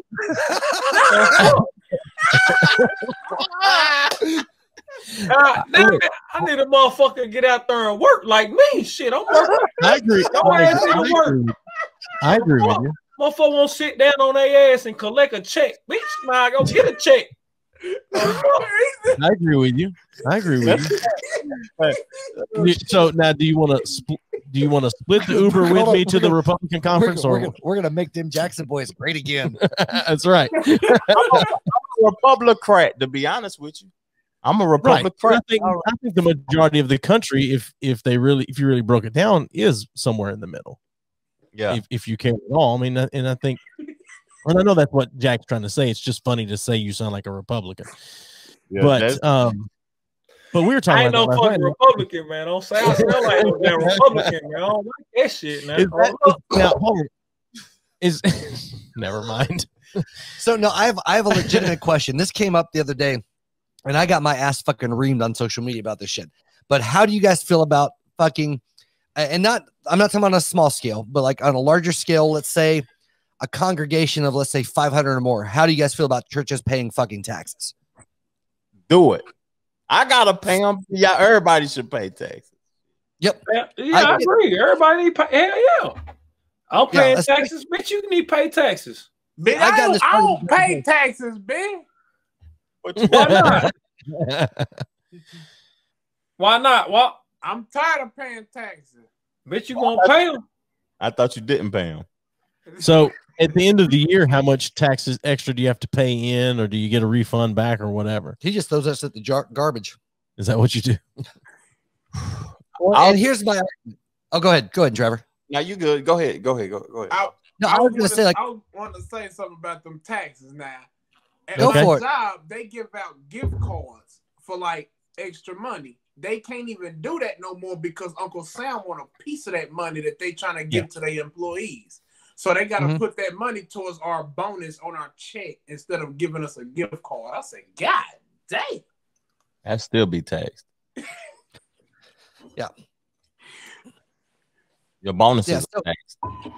And see, I don't gear it specifically towards just Christian churches. I think any religious organization, like I get small ones. If you got a small church here of like 50 fucking people and they're like doing outreach and shit, sure, fucking whatever. But when you're starting to bring in fucking 100, 200K a year as an organization, fuck you. Or you're Joel Osteen or something like that. Yeah. Well, because like the church, and people are arguing with me about this, but the church is a multi-billion-dollar fucking industry, and people don't realize what a fucking business organization that it is. Like, yeah, there's some outreach that goes on, but if the church, if you took all the church's tax money, like if you tax the fuck out of at least the mega churches, you set that shit aside and you just put that back into communities, you could fucking wipe out 90% of like homelessness and fucking children starving and shit. Just in theory, because the churches should be doing that fucking shit anyway. Because it should be, yes. But anyway, they make bank. Yeah. But that's any organization. What was the original reason why they are not being taxed? Well, because actually, let's see. Oh, you say it's a. No, I think the original reason was it just goes back to anybody that's doing this public services. They're spending money to pour back into the community around them. So if you're taxing it, you're taking money away from doing the good work, so to speak. Right, as opposed to saying these guys are working because that's why nonprofits don't pay taxes in theory, because all of the money they receive is going straight back out again. So by taxing it, you're taking away from whatever the fuck they're trying to do. It's whatever goodness, like the taxes is hindering what they're trying to accomplish. And but that's not the case anymore. I mean, fucking CEOs of nonprofits get a fucking salary, and it's just considered part of the organization running. It's fucking crazy to me. Yeah, I agree with you. That is extremely crazy to me also. And with how you saying that and bringing that to the light like that, they make me feel as if like they need to be double taxed, to be honest. Damn. Yeah. Dude, especially if you got a goddamn bookstore in your church, fuck you. You need to be paying taxes. They have all type of businesses, like multiple different restaurant in it. I don't want to talk bad about the church and say it's bad that the church is being run, because no, fuck the church. It's not giving back to the communities though. No, they're not. Not like that. And girl gonna be like, oh, get the fuck out. And that's where I say exemptions for like smaller congregations, because most of the small hometown churches, they're absolutely trying to do what the fuck they can do for their communities. A lot of them run food banks, a lot of them run whatever. But these fucking huge ass churches, hell no. They're not doing shit for anybody but themselves. Like, well, they'll minister to the single mothers in their congregation. They'll minister to the people that are struggling in their congregation, but fuck the people down the street because they're not coming to church. Oh, you're not going to come and do what we want you to do? Then fuck you. You don't get our help. You ain't going to pay all the tithes to us? Then we ain't going to help you. Yeah, I agree with that. I like that. That's why I say, like, aside from the U.S. government, the biggest failure to this country is the North American Judeo-Christian church. Yeah. I mean, yeah, for sure. So, yeah. Anyway, like to me, like if you want to go by a biblical standard, right? If the church was doing what they're called to do by Jesus throughout the fucking Bible, then we wouldn't need a welfare system. Right. We wouldn't need unemployment. We wouldn't have fucking starving kids or halfway houses, because the church would be taking their fucking billions of dollars and actually doing their job and taking care of people. And I would have much less of an issue with the church in general if they fucking actually did that shit. Anyway. I guarantee we got some comments on this. Pull them comments up, y'all, man. Let's see what the people are saying about what this conversation is going on. Because there's Troy's right there. Folk going to hell tonight. Oh, Troy. I bet Troy goes to a large church. You go to a big church, Troy? Yeah, you do. Some churches are not doing what they're saying they're doing. The mega churches anyway, I find it very interesting because my time in, and granted, my limited time I get does not represent all of fucking American church, but I've been in enough and been around it enough that I see trends, and and I know what the fuck's going on and how most of it works, from an inside perspective, and the actions don't match the fucking words, if that makes sense. No, that's true. That makes plenty of sense, boss. That makes sense. Yeah. Anyway, that was my little fucking soapbox. Jack's like, oh, God damn it. What the fuck am I doing here at this point? No, break it down, Jack. What you think about what he just talked about? Is the church doing what they say they're doing, or is some of them doing, or do you agree or disagree? Well, what's going on, cuz? I ain't got enough for the churches, man. I ain't with that shit. I ain't with none of that shit. I'm on to the next. Okay.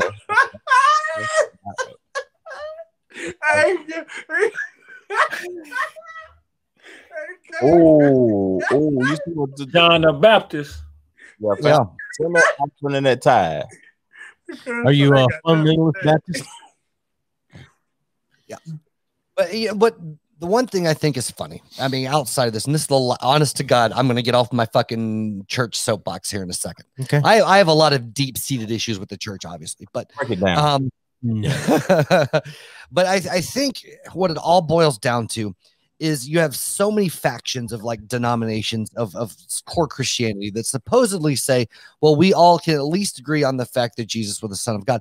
But that's not the fucking truth. Like, they all view things so differently. The only thing they actually have in common for the most part is how shittily they treat people. And like they want to help people out of pity, not out of empathy. And they care more about, well, we're helping this fucking poor single mother instead of saying, you know what? This person needs a leg up. Maybe we can help him get better. It's all fucking pity based. And it's all about, well, this makes me look good. And they ain't doing it for the person. They're doing it for the individual ego. Yep. Troy, I'm going to go ahead and say this. Like, I have been burned at church, but it goes much, much deeper than that. I don't have any type of emotional association with church and those experiences. And so it gives me, I'm going to go ahead and say it gives me a little bit more insight than some, because I'm a fucking sociopath. So, I don't have normal emotions. So, I'm going to make sure my girl don't watch this show. Oh, you need to watch. It's healthy. This is a healthy conversation. It might educate her on something. No, if you can't hear both sides and be willing to take a discussion, then you're not that secure in your belief. And I'm all for it. I'm just saying, you know, how y'all said about people that believes in that stuff.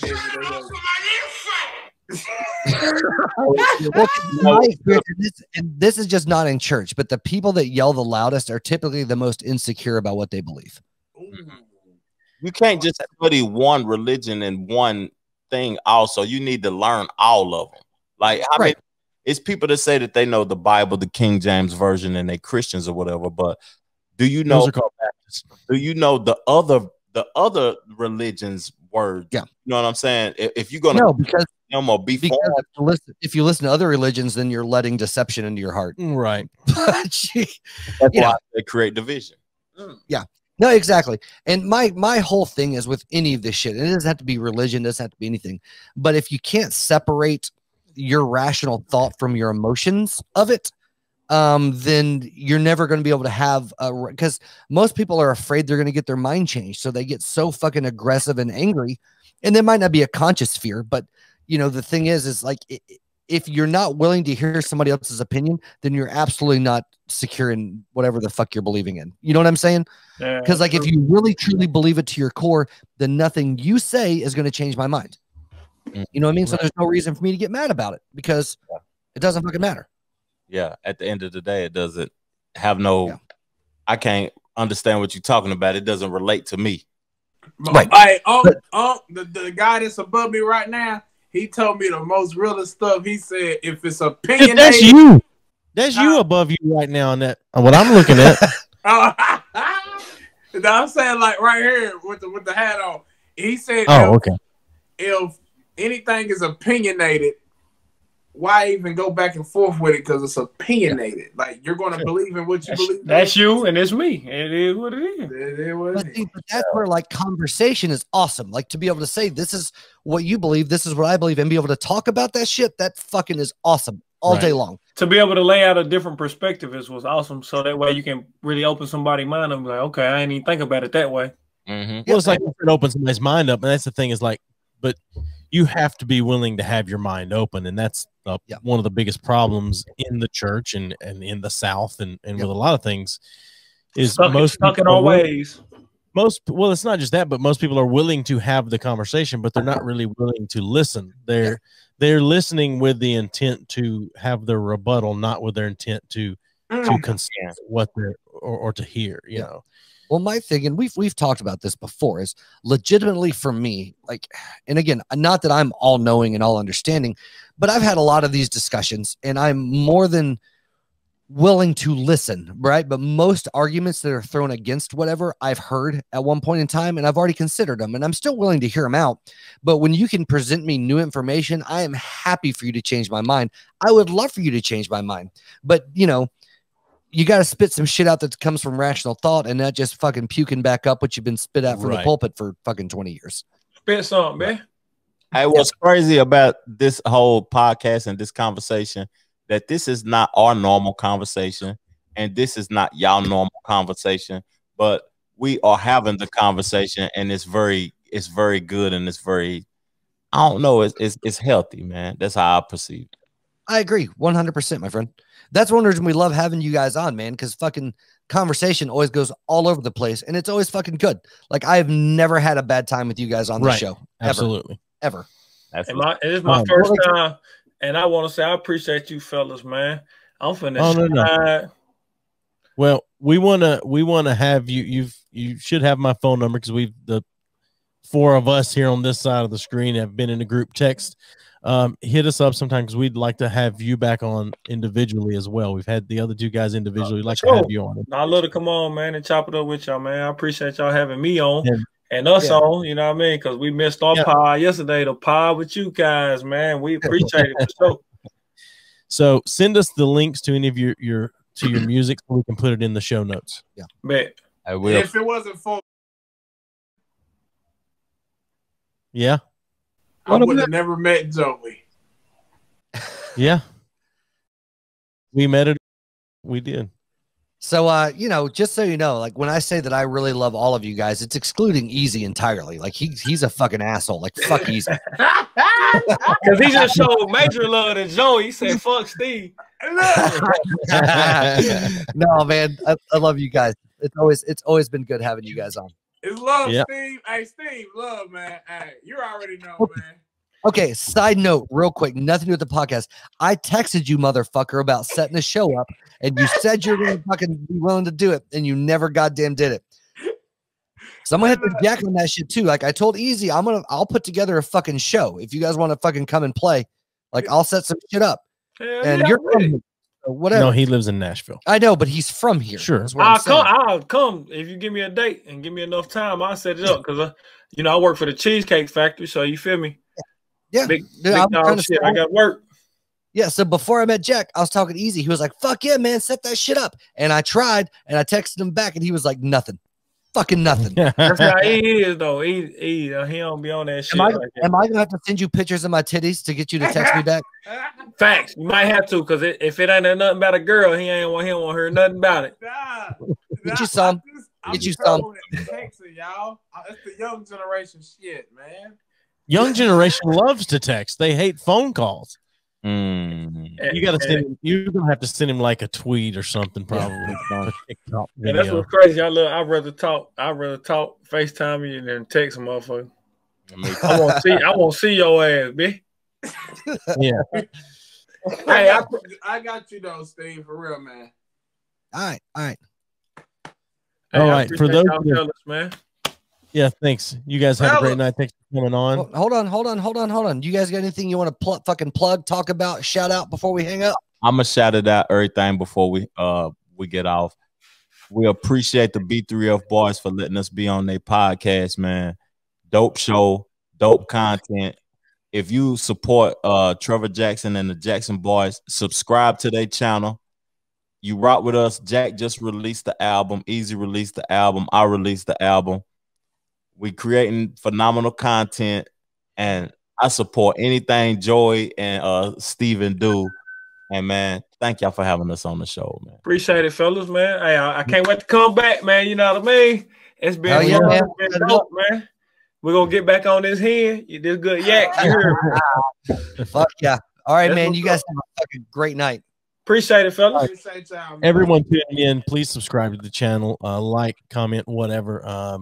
Audio version of this will be out Monday morning, 6 a.m. and the video will come back out again Wednesday. So thanks for watching. And next week, we're having the true crime ladies coming on. Yeah. Fucking murder and shit. Yeah. So tell your girls to tune in because girls love some true crime. All right. Until next week. Bye. Give us a thumbs up on Facebook at B3F Podcast. Follow us on Twitter at B3F Podcast and on Instagram at B3F_podcast. Send us your questions or comments to bfff.podcast@gmail.com. Rate us and review us wherever you listen to the show. And as always, thanks for listening.